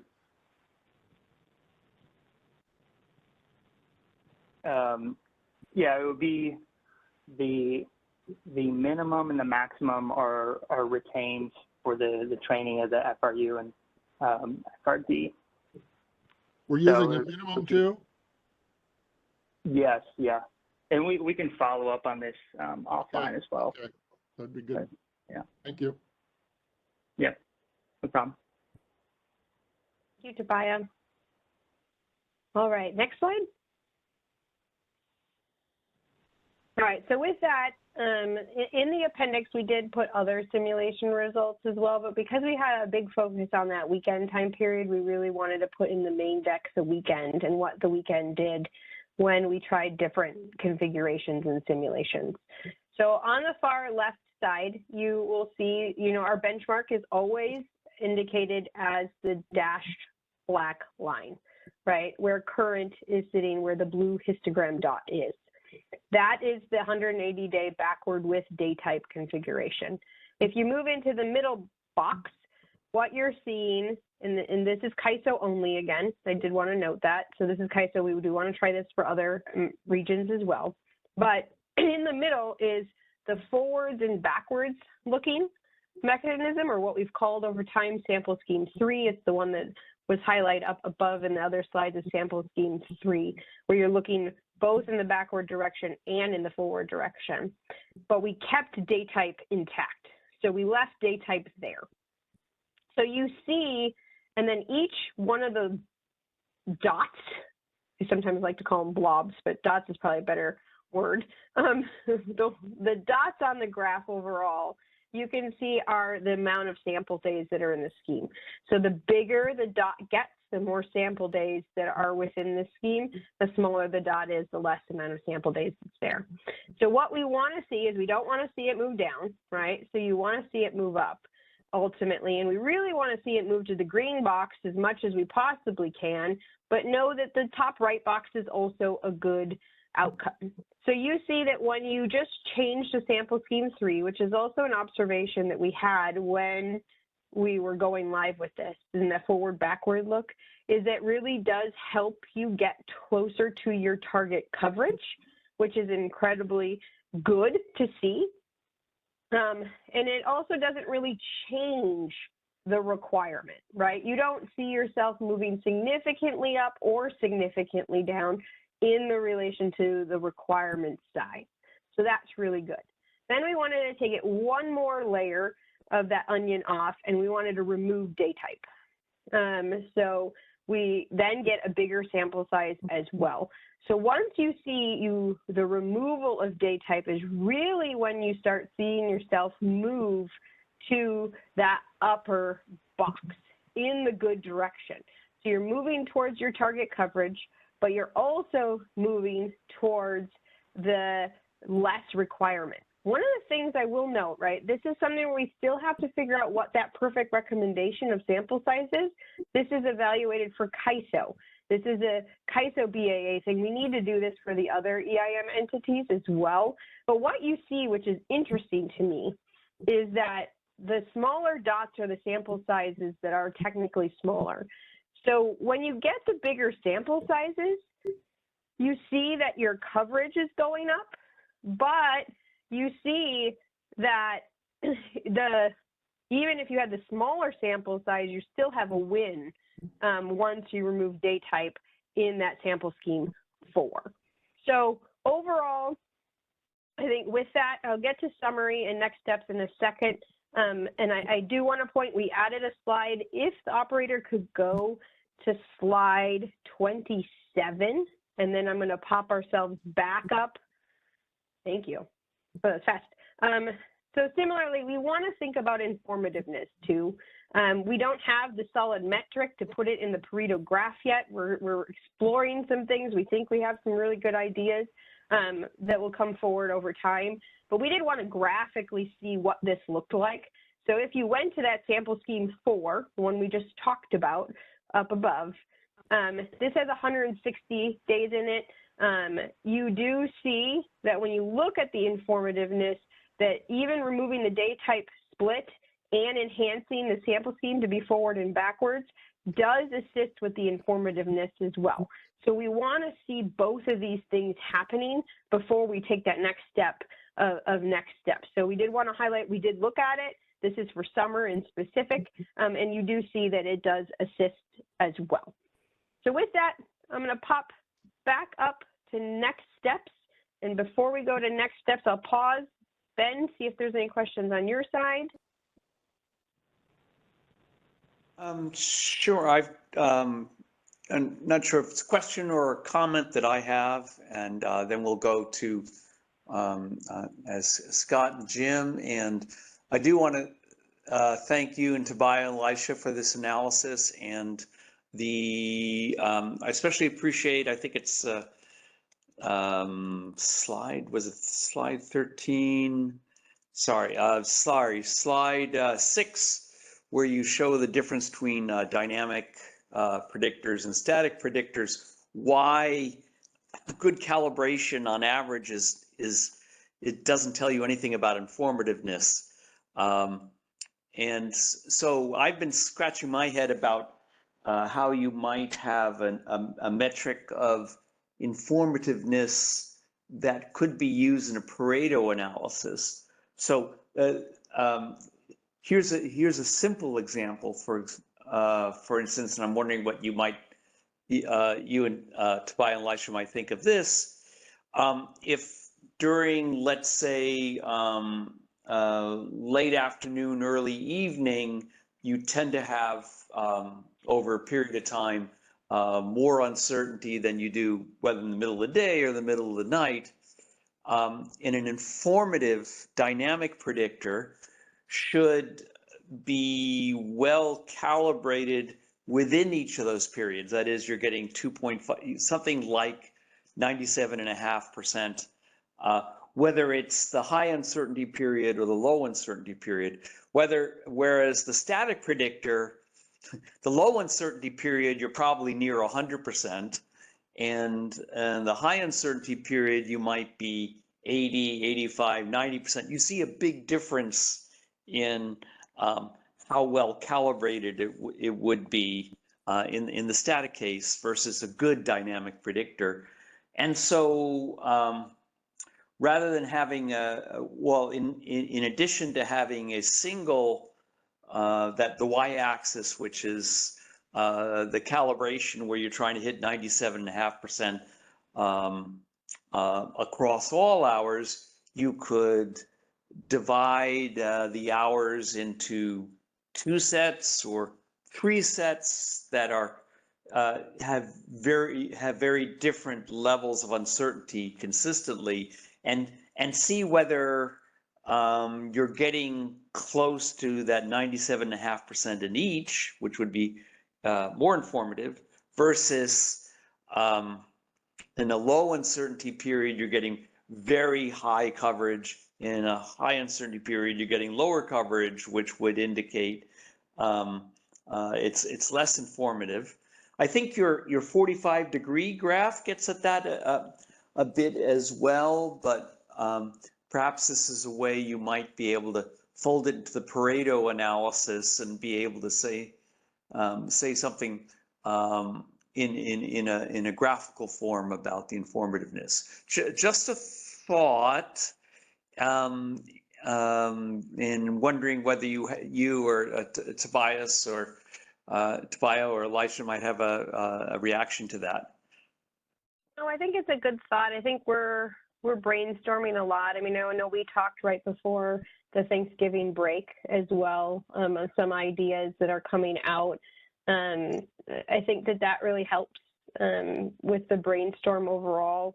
I mean, we've thought of that. We have some other ideas to come in, so we may come forward in a bit about maybe a couple ideas and what they look like in the graphical format to be able to do, because I think that this does really help show all of it.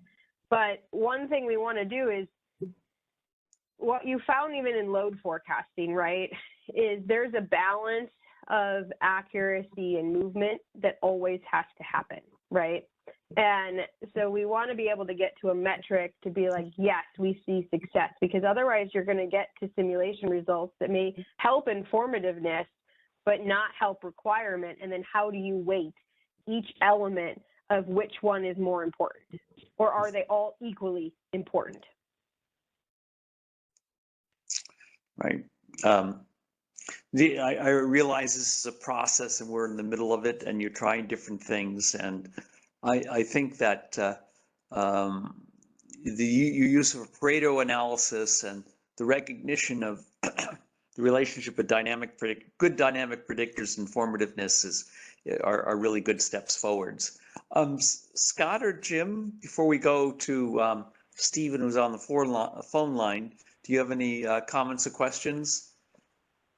Nothing. Looks good. Okay. Okay, so I see in the phone line that Stephen Keen from Southern California Edison is on the phone line. And operator, could you open up his line? Hi, yeah, this is Steve Keen. I just wanted to ask, one thing that strikes me is you're looking at the hourly and then weekend versus weekday. Have you looked at the different periods within the hour?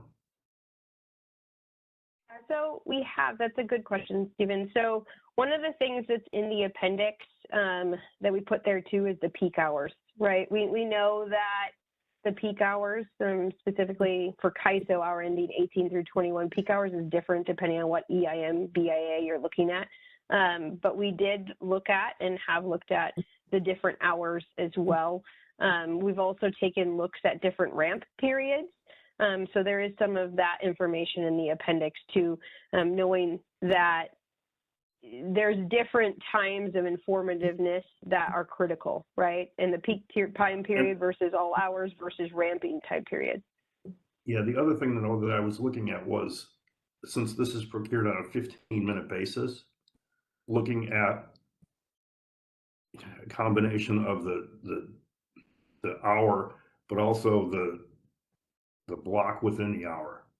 So like in that ramp period, because of the way it moves from day ahead into real time, I'm thinking like the first two blocks are going to be probably very different than the second two.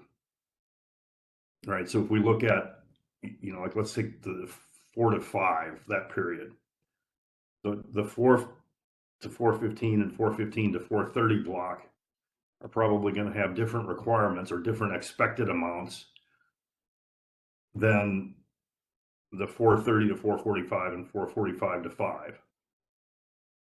Have you looked at trying to see whether that can inform how you procure?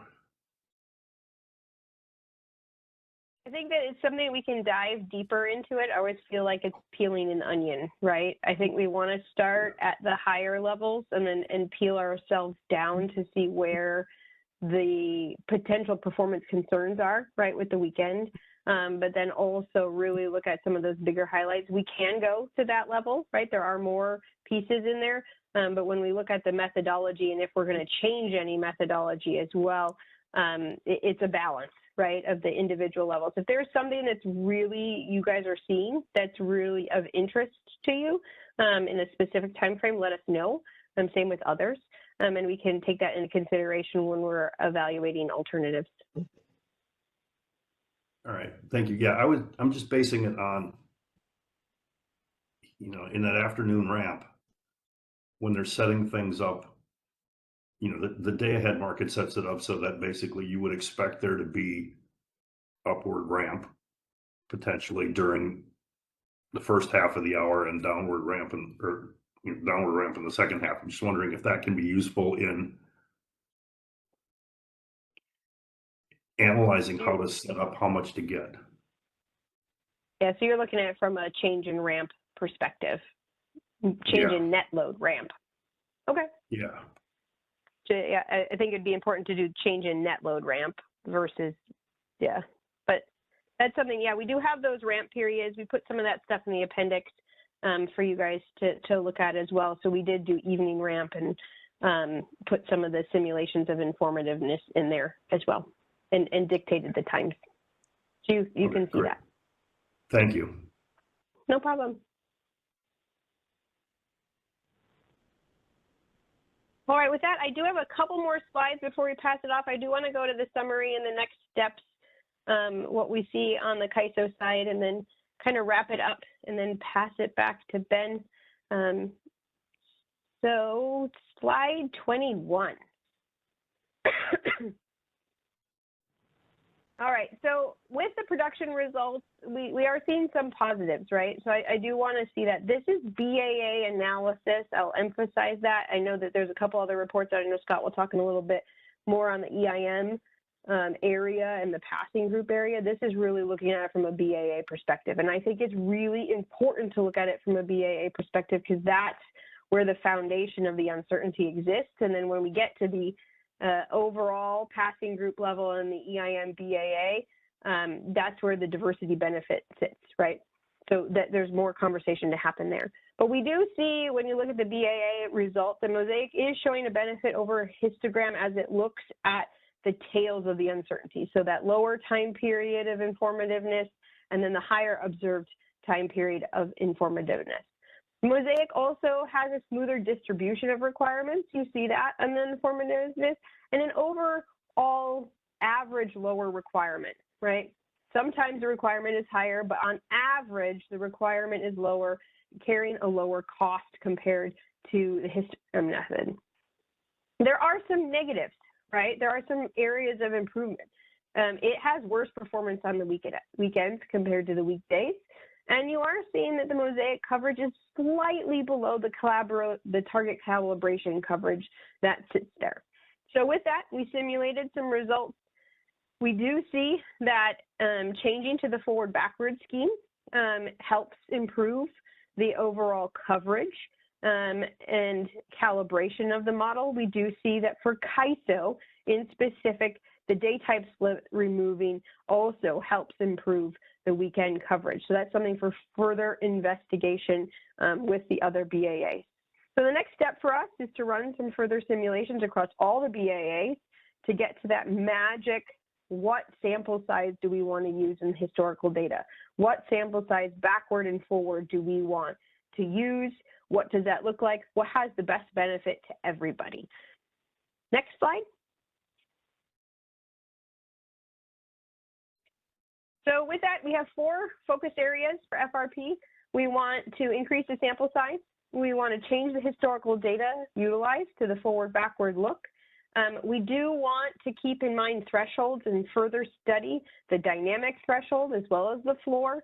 We have seen benefits in some preliminary simulations to changing the floor from 0 up a little bit, and that really helps with the informativeness. It also does help with the coverage overall, but we want to look at that more after we make some of these other foundational changes of sample size and the historical data use. We are looking at, this is where we need stakeholder feedback too. Is what's getting posted on OASIS okay for you? Do you feel that you need more information posted on OASIS to help have future awareness of the requirements? This is something we would really like the stakeholders to provide more feedback on. Next slide. So next steps in priority order is that change day type within the Mosaic methodology to really help that weekend model performance, as well as changing the existing parameters in the model. Overall, those 2 are where you see the biggest benefit. The next step is we got to run this with all of the other EIM BAAs to make sure that it doesn't do any harm to anybody else. But it is still really critically important to really start moving around that sample size to get the weekends to have a bigger sample size. It's important the weekends get a bigger sample size. And then based on customer feedback, the possibility of posting future requirements out there for further stakeholder visibility. This is only if it's really a need. If you guys feel that you have the data to get to that requirement, we're good. But if you guys are feeling that you need more visibility to what those future requirements are to help with your operational needs, we want to hear that. Then I think we need to continue to evaluate key timing utilized in the requirement formulation, as well as the dynamic thresholds and the floor thresholds to see if any changes are needed there. With that, I have one last piece that's in the deck for you guys to note. I know that there was a couple papers coming out as it related to the significance of certain intervals. This is something we wanted to put out there for you guys in the appendix. I'll point you guys to it. This is BAA level replication of significance of the intervals, not the passing group area, not the EIM BAA as a whole, but does think it will help with that conversation as we lead into some of the next discussions. I'm not going to cover the slide, but I do just want to point out that it is there for you guys to be able to look at. And with that, I will pass it back. Thank you, Amber. Let's see, I had another thought. So we don't have an awful lot of intervals. In fact, there are very few intervals where the flexible ramp product has a positive price. But I'm wondering if when a price is observed and there's scarcity of ramp, does it tend to occur in a certain subset, somewhat predictable subset of hours. And that might be an interesting set of hours to focus on in terms of assessing the quality of calibration or informativeness, because getting conditions will hopefully be hopefully there'll be more scarcity of FlexiRamp in the future, but it's more important to get it right during times of scarcity and not. And if it turns out that those times when we can get scarcity are also when the method does particularly well or doesn't do particularly well, that's an important thing to know. Do you? I know you mentioned that you're on the forecasting side rather than the system side, but if Guillermo's on, he might be able to answer this, or somebody from DMM. Is there a subset of hours that, if there's a positive FRP price, it tends to be in those hours, or could it happen at any time? And so I'll defer. I saw Guillermo jump back on the phone, so I'll defer to him. In the requirement side, I think we could look at informativeness during scarcity pricing, right? That could be a metric that you look at if it is of critical importance. So we kind of did that with peak hours, right? We're trying to go hour ND 18 to 21, but that may not always be where scarcity. If that's critically important, we could put it in a metric on the requirement side to look at when you're hitting scarcity and how the requirement's doing. But for the price stuff, I'll pass it to Guillermo. Hi, Ben. I think we have posted that in one of the presentations previously, and there is a slight trend to have prices for the peak hours, and that subsides in other shoulder hours. And I think that goes with the expectation of, when you are tighter is when you expect to see that to trigger and potentially not be able to meet the requirements. And we can work with Amber to give her the critical set of hours so that there can be some correlation done. Okay, so if that's the correlation, then Amber, you and Tobias and Elisha may have already captured that then in your partitioning of hours. But if there are an awful lot of hours with positive prices and the prices varied a lot, you could actually calculate a cost metric in terms of FRP procurement cost, or based on FRP prices. But of course, there are too few intervals that have positive prices to make that terribly meaningful now. Thank you. Scott or Jim, anything you want to ask about before we turn to Scott's presentation?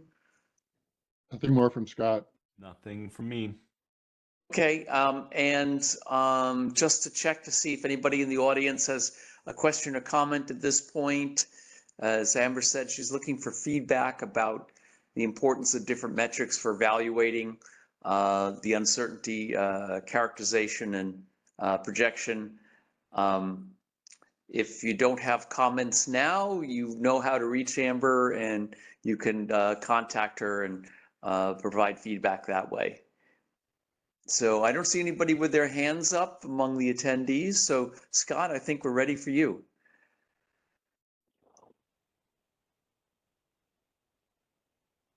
And you are muted. All right, this is Scott again, and I'm once again free writing on DMM's analysis in most of this presentation. Go to slide 2. So the DMM report that came out just a week or so ago is a lot of information that I thought was helpful in thinking about these problems, and this slide is mostly going to talk about insights from that presentation. Go to the next slide. This is just to tell you, though, sort of how it's grouped in terms of talking about performance, potential causes, and then potential solutions. Go to the next slide.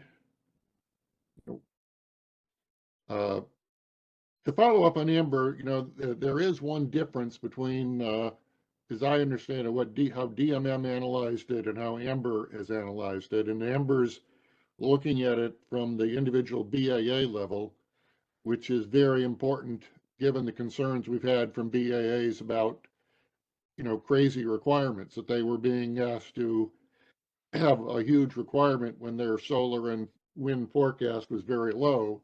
And so it's one thing to address that. But it's also important, I think what DMM's analyzed is at the PATH group level, overall, how much do we say we need to procure? And how well is that related? And it may be that there are different answers, different methodologies work better for those two purposes, which will make our life more complicated, but that is a possibility that what we'll have to deal with. Overall, more hours, table 1 in the DMM report is more or less consistent with what Amber said, that there's a significant reduction in the requirement relative to the histogram method. There's a slight reduction in coverage. And another metric I think that's important is the increase in the megawatt amount by which you're short. And there's a bit of a significant increase in the amount by which the uncertainty exceeds the and when we get to the peak hour, there's a small increase in table 4.1.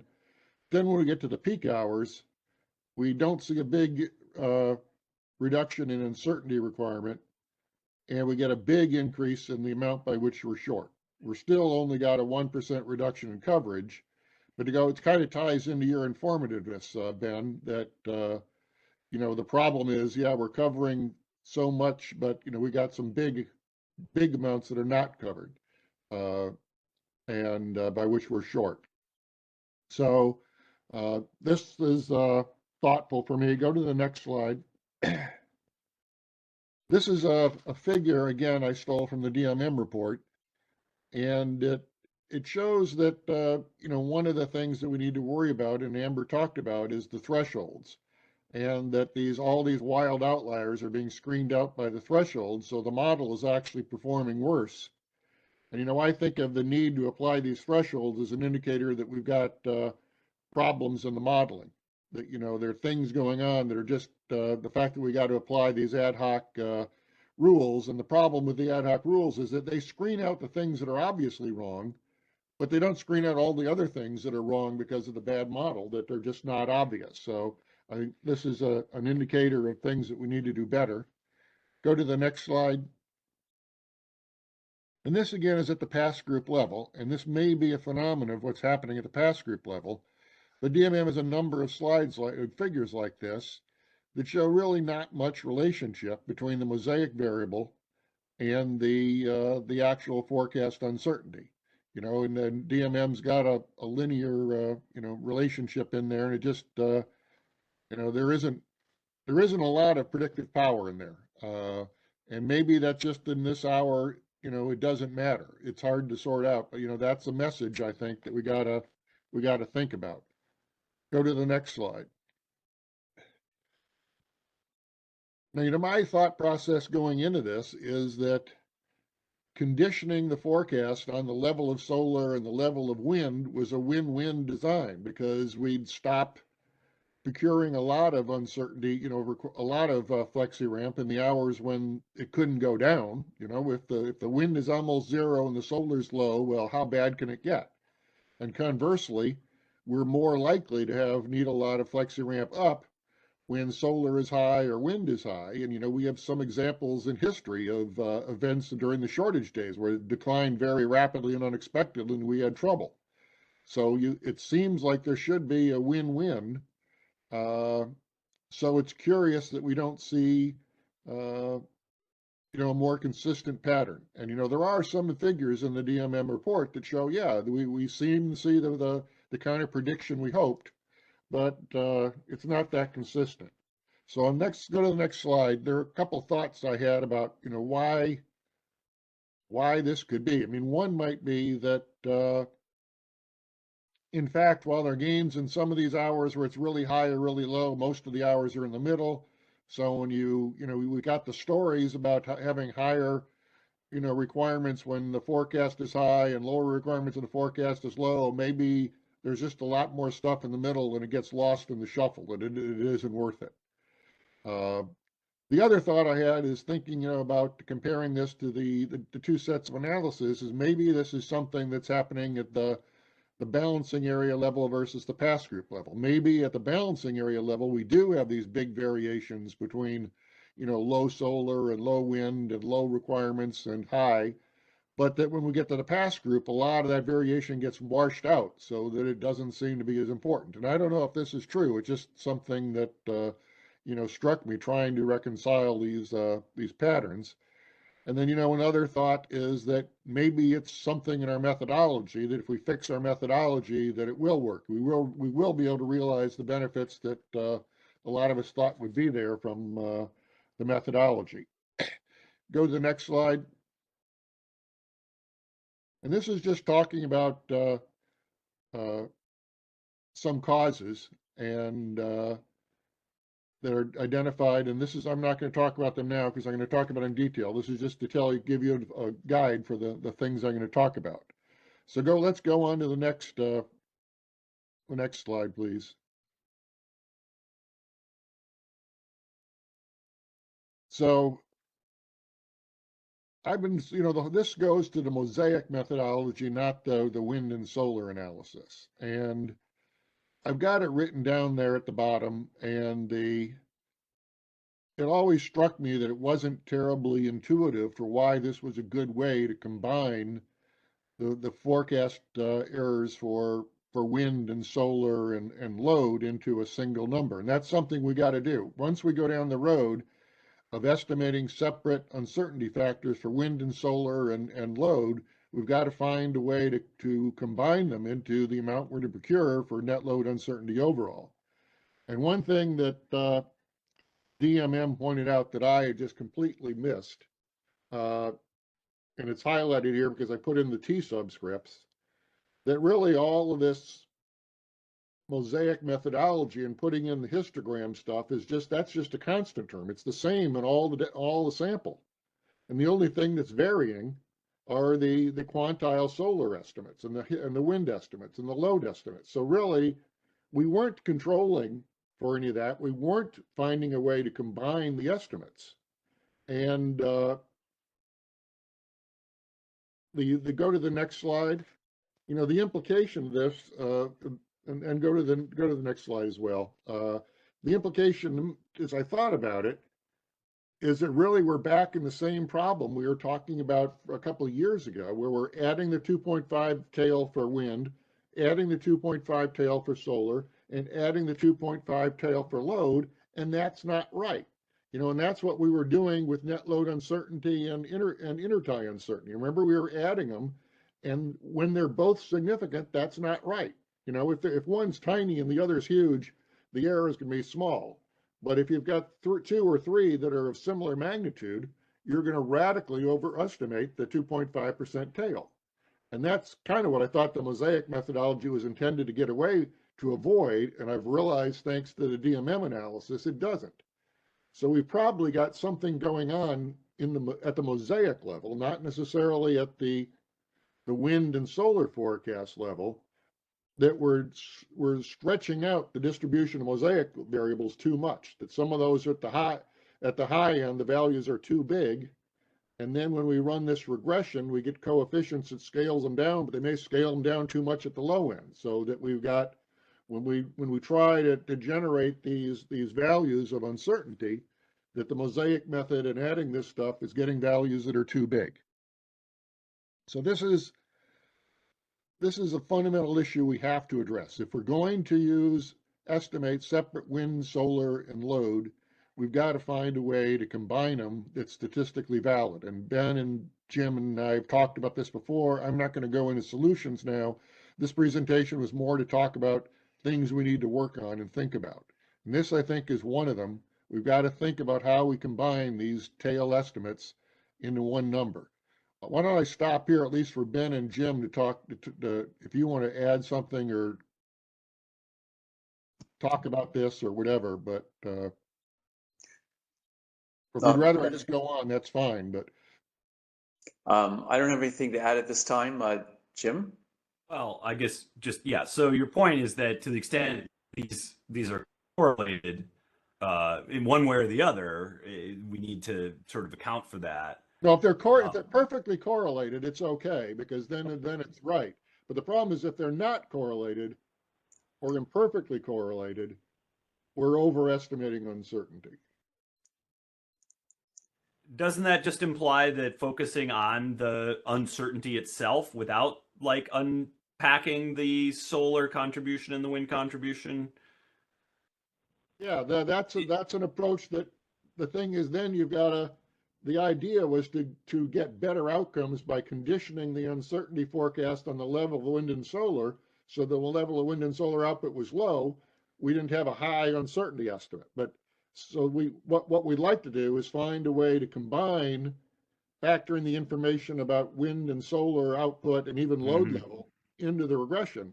And I think there are ways to do that. I mean, maybe we just do a regression of those things and some covariances on total net load uncertainty. But yeah, the point is right now, the road we've driven down is into the swamp. And we got to rethink this and come back with a better method.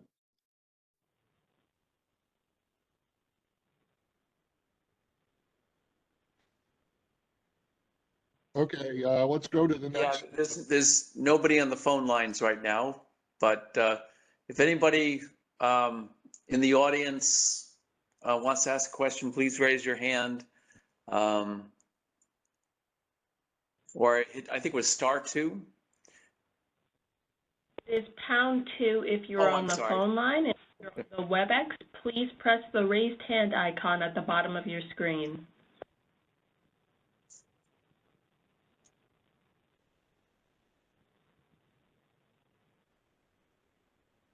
Okay, let's go on to the next slide. I'm going to change to the second issue I realized, and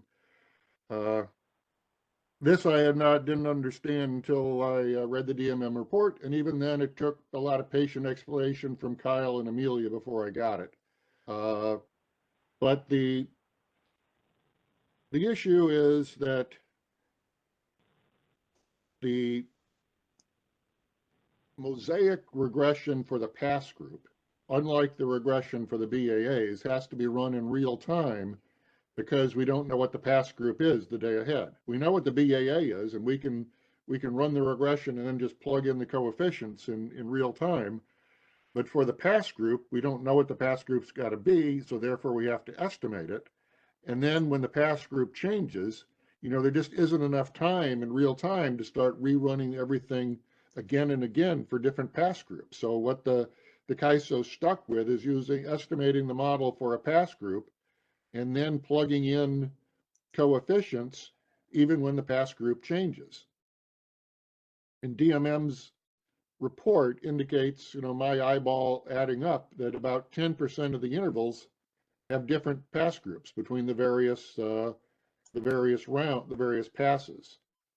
So we're potentially got, an issue of errors due to the differing pass groups, and DMM's got a table in there that shows, a lot of them are pretty small, but some of them are not so small, and some of them are astonishingly large. It makes me feel like there's something, and again, there's some ill-defined things going on in this model that, jostling the pass group by a little bit produces these huge differences in the estimate. But maybe it's explainable. It's when the CAISO drops in or something or out. But anyway,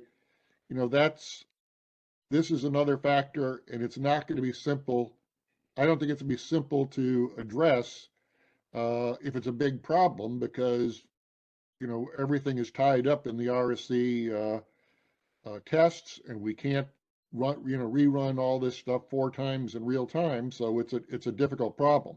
I think as an intermediate step, maybe DMM could break down tables 4.1, 4.2, and 5.2 between the hours with a common pass group and the hours with differing pass groups. So again, it would be another way to look at how much of the problem this is, or if this is only a small part of the problem, maybe it only looks big because everything else is screwed up. So, or there are other things that are causing problems. So I think again, I don't have a solution to this. I think we need to look at it more and understand what's going on, but it's something I was oblivious to until I read the DMM report and got some further explanation. Do either of you guys have any questions about this? Okay. Then the third one is, go on to the next slide, please. And this is the seasonality. And I've been sort of worried about the seasonality in abstract, about looking back 180 days.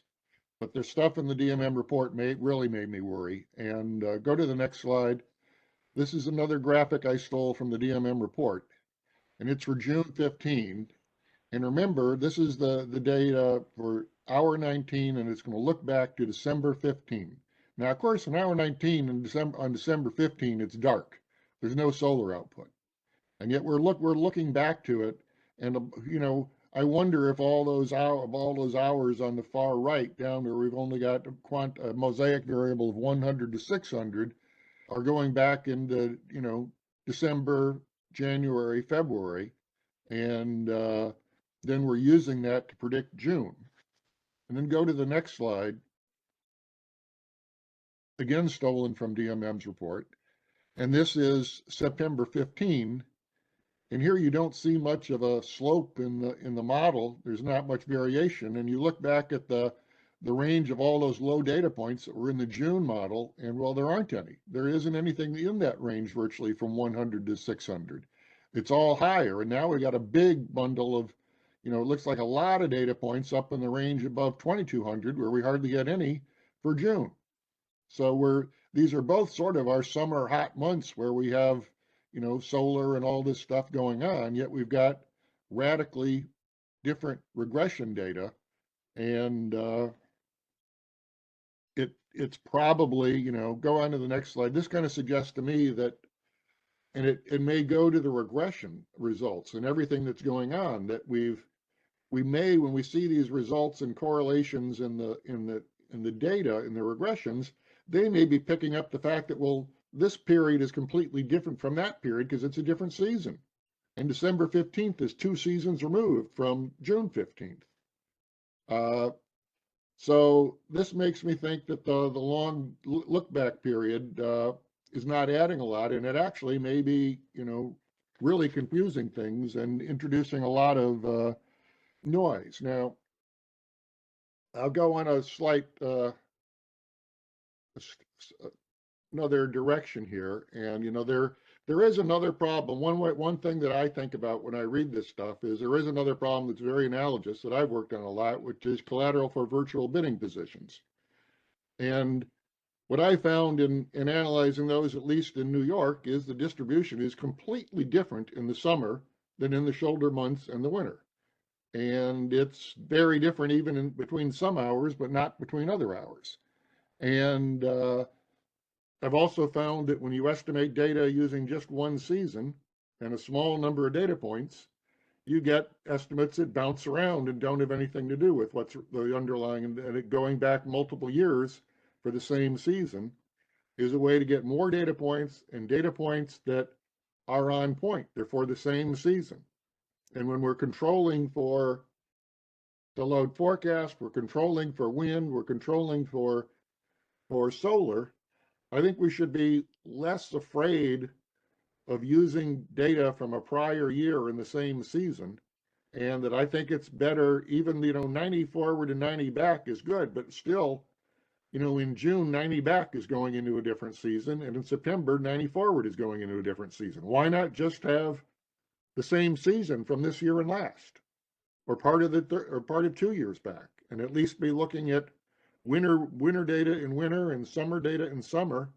And so that's, a thought. I strayed from the idea of just talking about problems into solutions, but this is something that I think we ought to at least test. Maybe the CAISOs tested this and they got bad outcomes, but I think it's one of the things that doesn't work in the histogram method, because you're not able to condition it on load and solar and wind. But I think we need to fully embrace the potential of a model which does condition it and realize the benefits. Because if we're conditioning it on solar and wind and load values, we can look back further and get more information and maybe do a better job of estimating shoulder months and better job of estimating winter and summer. And I'm very nervous about, from what I've seen, and New York is not California, but boy, the distributions in the winter and summer are just completely different, and the shoulder months are another world too. So, you know, it's not exactly the same problem, but it's not completely different. And it's more similar than other things. So I'm inclined to think we ought to be worrying about this seasonality, and the DMM report and these graphics, and there's more in there for us to stare at, makes me think that seasonality is part of what we got to deal with. And Amber's taking a step in the right direction, I think, with 90 forward and 90 back. But I think maybe we ought to test taking 2 steps and really embracing a seasonal type model, and maybe only looking back 180 data points or whatever, but the right 180 data points. So after that rant, let me stop for a few minutes and let Ben and Jim and others let me know what they think. Or Amber, did you have something you wanted to talk about? I just wanted to jump in on the seasonality side of things. I mean, I agree, right? I think that there are going to be multiple things that we need to look at for seasonality. One of the things that's in the method is a capacity adjustment, right? When you start looking at 3-5 years, we got to be careful of the growth and the change in the capacity, not just on the large scale side, which we have further visibility to, but the DER side, right? We have some visibility of the capacity changes that are happening on the load side with rooftop solar, but there's other things happening on the DER side that are changing load shapes that we just need to be cognizant of when we're trialing different periods. I think that there is the opportunity to look at it. I mean, you look at load modeling, there's seasonality in load modeling. A lot of time we lump certain seasons together to form outputs to help with DST, things like that. I think that it's a good thing to get at. I think it's something to explore. I will say the DER growth in the load side will cause probably the most complication in going multiple years back. That would be my hypothesis. Right. Load is a difficult one, but I think we got to analyze it. And, you know, like wind and solar, it doesn't matter how much, I'm sort of focused on the FRU up. And if we've got the forecast, we know how much it can go down. And it doesn't matter how much the capacity is, it can still only go down by the amount of the forecast. So I feel like there's something to gain and maybe we do a split where we analyze load using, if we feel we got to analyze load using a shorter period, we could, and in a different season. But, you know, I'm not sure even then, are we helping ourselves by adding load data that's recent, but from a different season? If we got a bunch of DER, that may just make it even worse. So we got to think about this, and that's all I'm saying. Let's do some analysis and see if what seems to work and not, and be open-minded about, you know, what, and maybe we have to have different approaches for different variables, but. No, I think it's a good thought. I agree. I mean, as you see in our analysis, we definitely agree the sample size and forward backward, right, to help capture seasonality is important. I think how it looks and where we land, we'll have to test out different configurations. Good. I see we got J.K. Wang from PG&E with a question. Operator, could you open the line?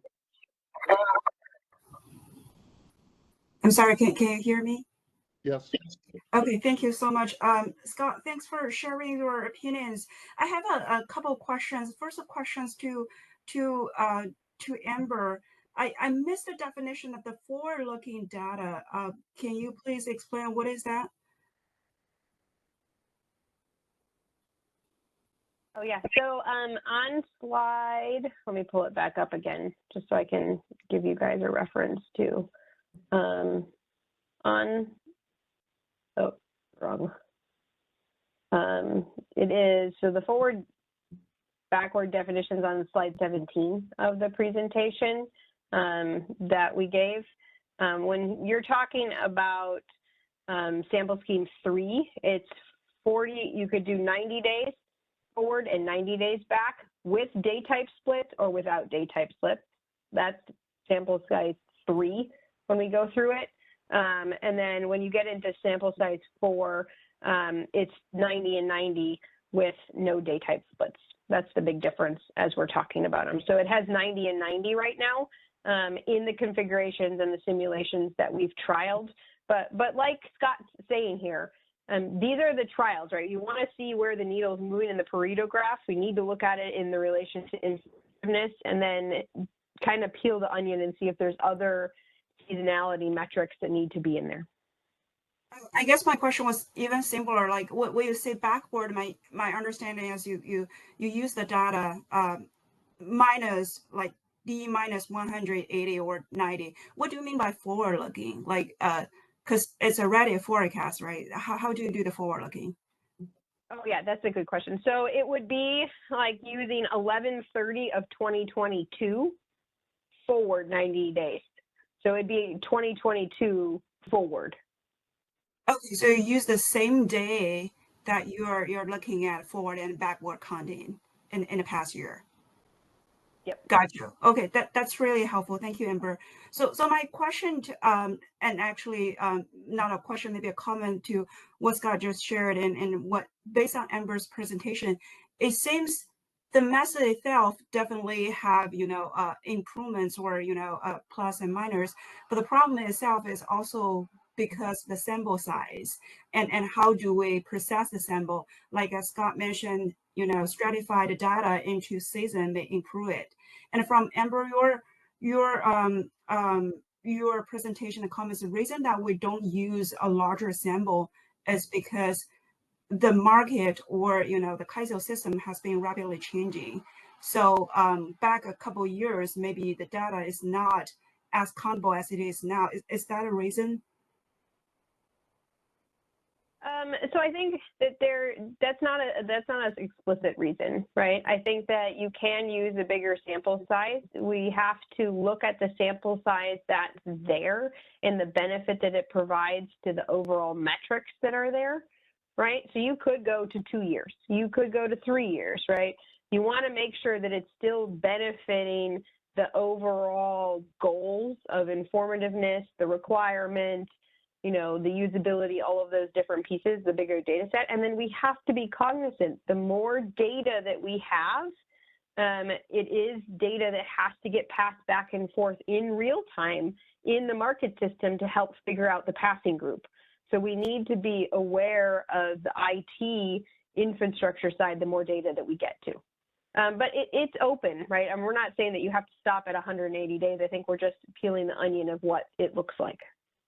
Okay. Yeah, but Amber, I'd say it could be just 180 days, but 180 summer days instead of, 90 summer days and 90, fall and winter days or something. And that's why I think we could stay with the same sample size, but make sure they're all from the right season, would be one thing to test. And follow on with Scott just said, I have a couple of thoughts. I apologize for a misunderstanding because I guess what I heard from the other sources is because, we have a different configuration. That's why we didn't use a larger size. But if just for the computation reason, I understand when you say like things are, quite challenging when we process the data in real time. But, as, doing a better stratify and you don't have to do processing everything in real time online. A lot of information can be processed before real time because really when you do the data, there's a lot of overlapping information carrying from one interval to the other. Especially like if, considering days moving, like today versus tomorrow, and looking back, forward, and back, it's basically there is a great overlapping size, overlapping samples, which you can, do the pre-processing offline, and then just updating it online. There are different ways of doing that. So if the changing configuration is not a reason, there are really quite simple, even basic techniques we can resort to. But in terms of considering the configuration change, I somehow remember a source at ISO told me that you actually consider that when precising the symbol. So maybe I was hoping that here's some information. How do you actually do it? But I apologize if that's not the case.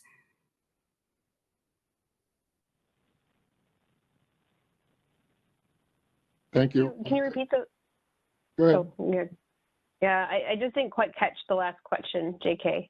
What was the last question? Yeah, I was asking whether you're actually considering the configuration change while processing the symbol, like augmenting the number, for example, if there's a capacity change or anything. But that's something I remember a while ago discussion. So if that's not true, no worries. Oh yeah, so the capacity change is considered on the large scale resources that we have the data for. So when we were talking earlier in the discussion with Scott, the one thing that we have to be cognizant of, there is DER resources we don't have capacity information change for as much, right? And their behavior that impacts the load side. Okay, that makes sense. Thank you very much. Yeah. Another comment or question to Scott is when you say because the solar, wind, and load they are not dependent on each other, and using it may cause a deviation of the estimation, the requirement. I thought so too, but I actually had a chance to look into the formulation, and I have a different thoughts now, because the way those data are used are actually predictors to form the net load prediction. So in that sense, because they are not used to predict the outcome of the wind, solar, and load separately, if they're using predictors and to to regress for net load uncertainty, their correlation may not actually impact the result. I'm sorry, I don't follow that. The Mosaic model, we can go back a few slides, but I mean, it's basically just adding up the uncertainties. So my understanding by looking at and regressing those on the uncertainty. So when you've added up all the 2.5s, and when they're all sort of similar, you get a number that's much too big. And when just one of them is big, you get a good number. And then when you put them both into the regression, some of the numbers are much too big and some of them are about right. You're going to get coefficients that are not really right, because you've got a bunch of different stuff in your Mosaic variable, and sometimes it's too high, sometimes it's about right. So then your coefficients are going to sort of balance the error, and they're not going to be right, when you start applying it to the data. And of course, it's an empirical question of how often do you have one source of uncertainty that's almost everything, in which case it doesn't matter, or how often do you have three that are the same, or is it almost always three that have similar values, so that it all cancels out in the wash? But if you've got different situations, sometimes with several large sources of uncertainty, and sometimes that are not really, and then sometimes you've just got one big one or two big ones, then I think it's going to lead to poor estimates of the poor coefficient estimates for the Mosaic variables, which is going to translate into poor estimates of uncertainty. I have a different understanding. We can take it offline if it takes too much time.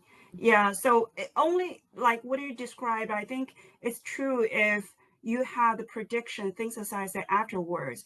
But the KAISO's approach, as my understanding, is that they actually do a thin size before the mosaic step. So it is equivalent to of considering correlation itself as a predictor. Now, computation-wise, it is not that efficient, but as a result, it may not impact that much.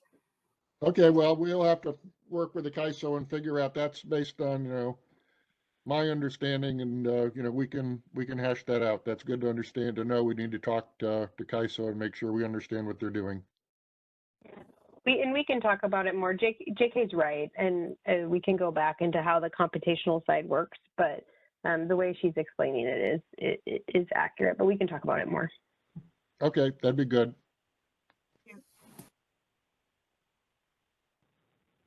So go to the next slide. And we've already covered this, so go on another. We went back here, so let's go on more.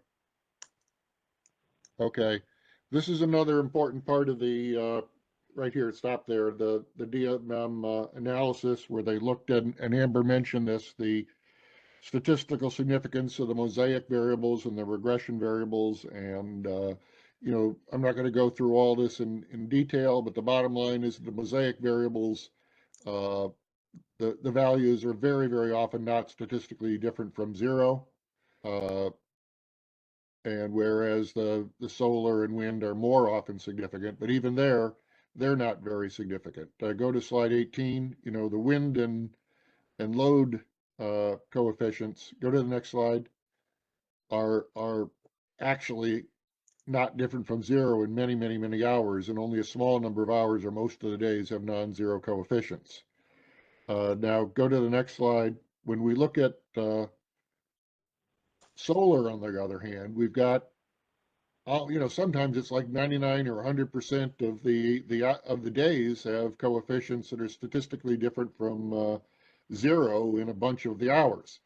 But this is where I got, I start looking back at the seasonality part, and I wonder if, all we're doing is we're finding it statistically significant because we're controlling for the fact that hour 19 is dark in the winter and light in the summer, and that we're getting fooled about whether any of this means anything by the fact that we've got this multi, period sample going on. So, it would be, I was thinking, and again, I have a little suggestion, I didn't run this by DMM in advance, but, maybe to sort out a little bit of what's going on is to just graphically, color the data points so we can confirm that we've got all this stuff going on with the regressions from the different months, the completely different seasons driving things. So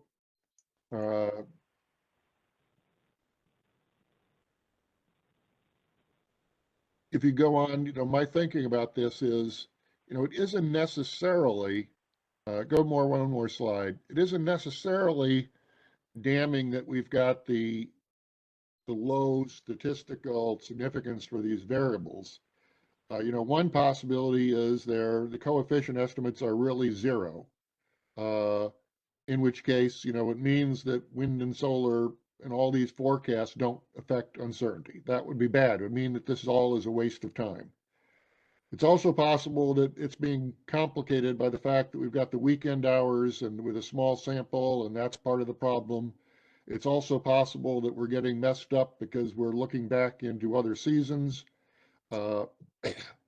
Another thing I think it's important to sort out is, are the coefficient estimates really in absolute terms close to zero, or are they just statistically insignificant? They're in a regression, you can have the regression as a whole being statistically significant if you've got correlated variables, but the coefficients for the individual variables are not statistically different from zero. So, one possibility is we're actually predicting something meaningful, but we've got, a linear variable and a squared variable, and for low values, maybe they're very collinear. So when the values are small, we get statistically insignificant coefficients, but, it is predicting something. But, I can't tell that. And of course, because it's quantile regression, it's even more complicated than usual to sort that out. But people who are more familiar with it than I may see a way to to tease this out, whether we got a problem of discorrelated variables and the regression itself is meaningful, or we just got estimates around zero. Ben, were you going to say something? No, okay. So I think this is something we ought to explore, and I haven't looked through the material that Amber said she's included in the appendix. We'll have to look at that. And, you know, there is this difference. There may be some things are going on at the BA level, but not going on at the pass group level, and they're both important.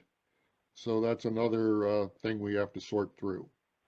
Trying to wrap this up, go to the next slide.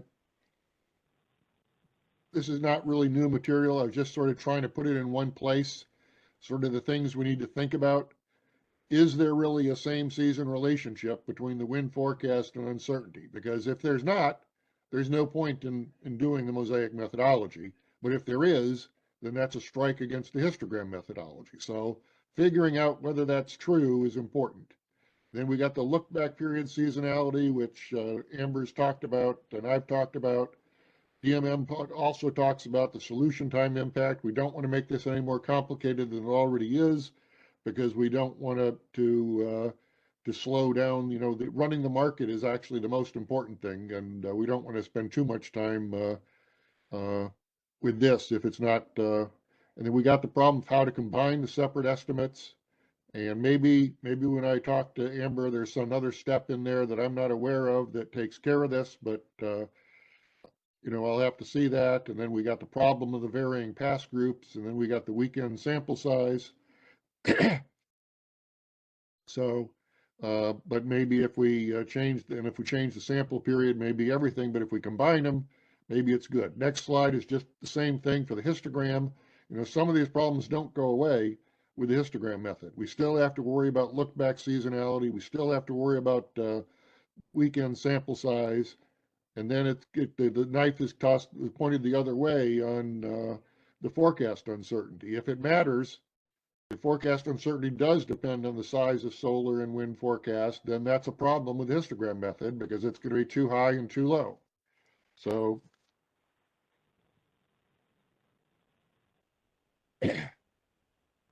last slide.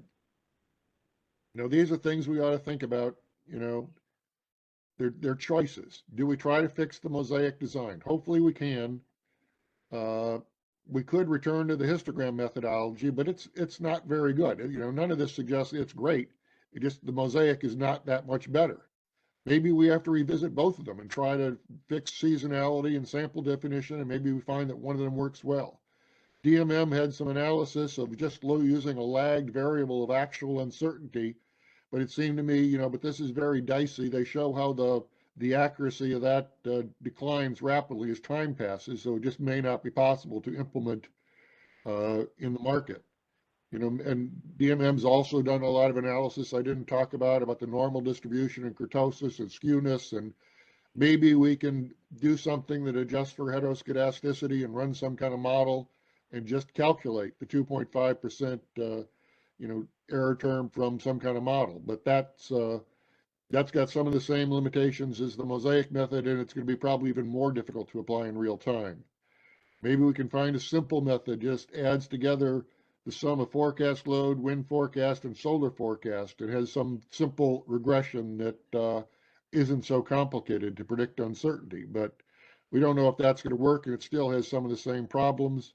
We may also have to rethink the whole RSE pass group methodology if that is actually causing issues. And as DMM pointed out, you know, we may want to take different approaches to estimating uncertainty for different purposes, and maybe even different approaches for the pass group and the balancing areas. So this is not solutions, this is just directions. Let's stop and take some more questions. And I think it's approaching midnight where you are, Ben. Yes, it is, but I've had a lot of coffee, so I'm doing fine. I don't see any hands raised or people in the queue. I think #2 is what you hit if you want to get in the queue. Let me see if Jim has anything to add. I'll hit #2. Yeah, I just wanted to make the observation, or I don't know, opinion that the RSE pass group design, this whole idea that we're going, I believe part of the motivation there was sort of to reward people to meet their RSE requirements. And so it was kind of meant as a carrot more than a sort of scientific measure of exactly how many reserves we're going to need or something like that. And so I do think that there should be some, I don't know. I think it's definitely worth thinking about exactly how important it is to have the pass group design play out the way it is, given that the implementation details are kind of hairy, as part of kind of a broader thinking of exactly what the penalties for failing and the benefits of passing the RSE really should be.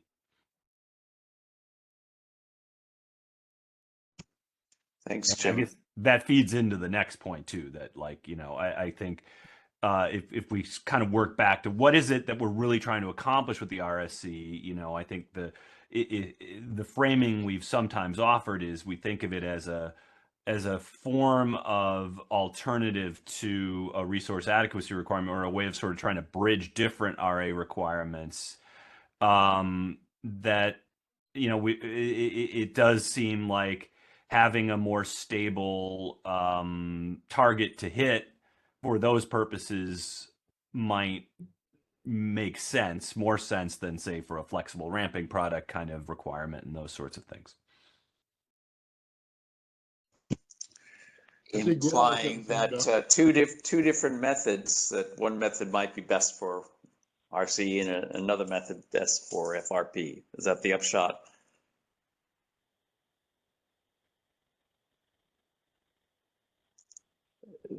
Jim, that's basically what you're saying. Yeah, I guess. I thought you were saying more that maybe we ought to think about whether the RSC is the way to, the pass group RSC method is worth the trouble. Oh, that's definitely part of the point. I think it's all about kind of a holistic think about what the RSE is trying to accomplish. And when you sort of work backwards from that, I think the attempted precision at measuring the requirement for the RSE is just one sort of element of, does that kind of metric really match what it is we're trying to accomplish with the RSE? And then that also is related to this question of exactly how big a reward is being part of the pass group and how big of a penalty is not being part of the pass group, and how does that really translate to real-time reliability, which has always been, there's been a little bit of a tension between trying to kind of penalize those who fail the RSE, but not to the point of actually threatening real-time reliability. And so I think all those things are interconnected in ways that I think my intuition, but it's just an intuition, is that we could get away with something that's not attempting to be so real-time precise for the RSE. Or at least, not having to do this multiple iterations of different group sizes and that sort of stuff. I just don't think the benefits in terms of real-time reliability are anywhere near what the implementation challenges seem to be.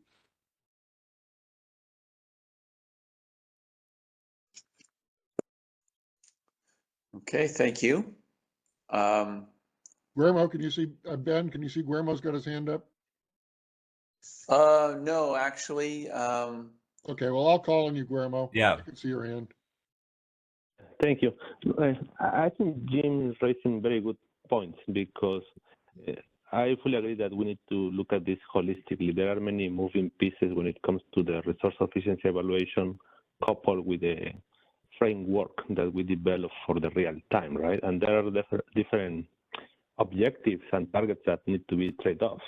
One of them is, what is the principle of having the resource efficiency evaluation to ensure that there is an assessment that each entity is bringing their fair share to participate in the market? And then what are the rewards once they are able to prove that concept? Well, now they can rely on the overall market, and there is this principle of diversity, right? Now that you pass, you can get the benefits of being in a diverse footprint, and you can leverage one from the other with economical displacements.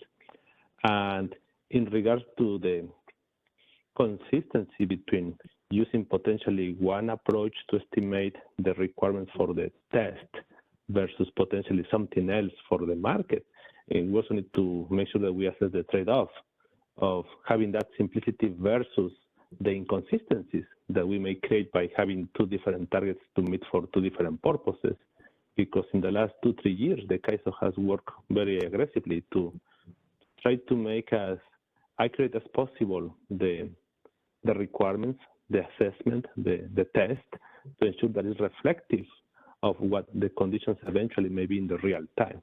If now we're going to have different targets for the test versus the real-time market, and we may be departing from that general goal of consistency.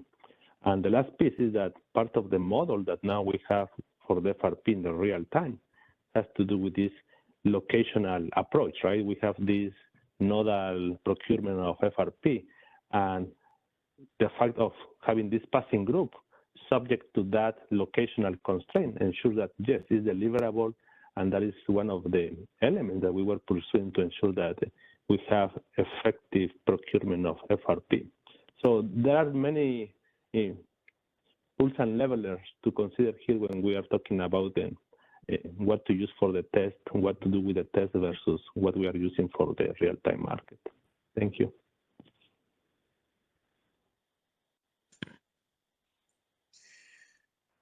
Okay. So we have, I think, some convergence there between Guillermo's perspective and Jim's. Is there anybody in the audience who would like to comment on the general issues of, basically it's coming down to relative priority of among the different objectives that Amber outlined when uncertainty is being estimated for one use, RSE versus another use, FRP, or for the market. I see no hands. You can hit #2. If not, press the raised hand icon at the bottom of your screen if you're on WebEx.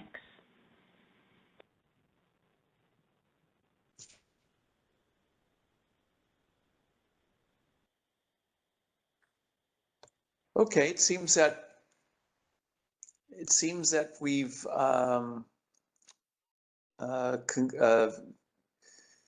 heard from everybody we want to hear from. So in that case, I think we can conclude this agenda item. And if that's the case, then I'll just double check. Jim, Scott, anything more you want to add at this point? From Scott. Okay. So as always, the last agenda item is future and additional agenda items. We have scheduled on December 18th a short meeting of the MSC to talk about price formation.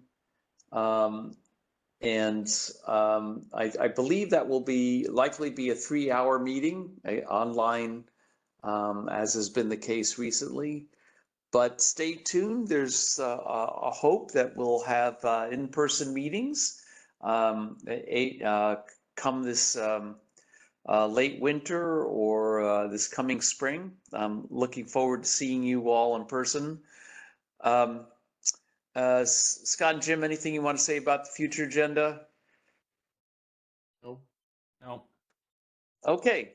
In that case, operator, we can conclude the call, and I thank everybody who's been attending for your participation, and look forward to seeing you back online on December 18th. Operator, we can now end the call. The conference is over. You may now disconnect.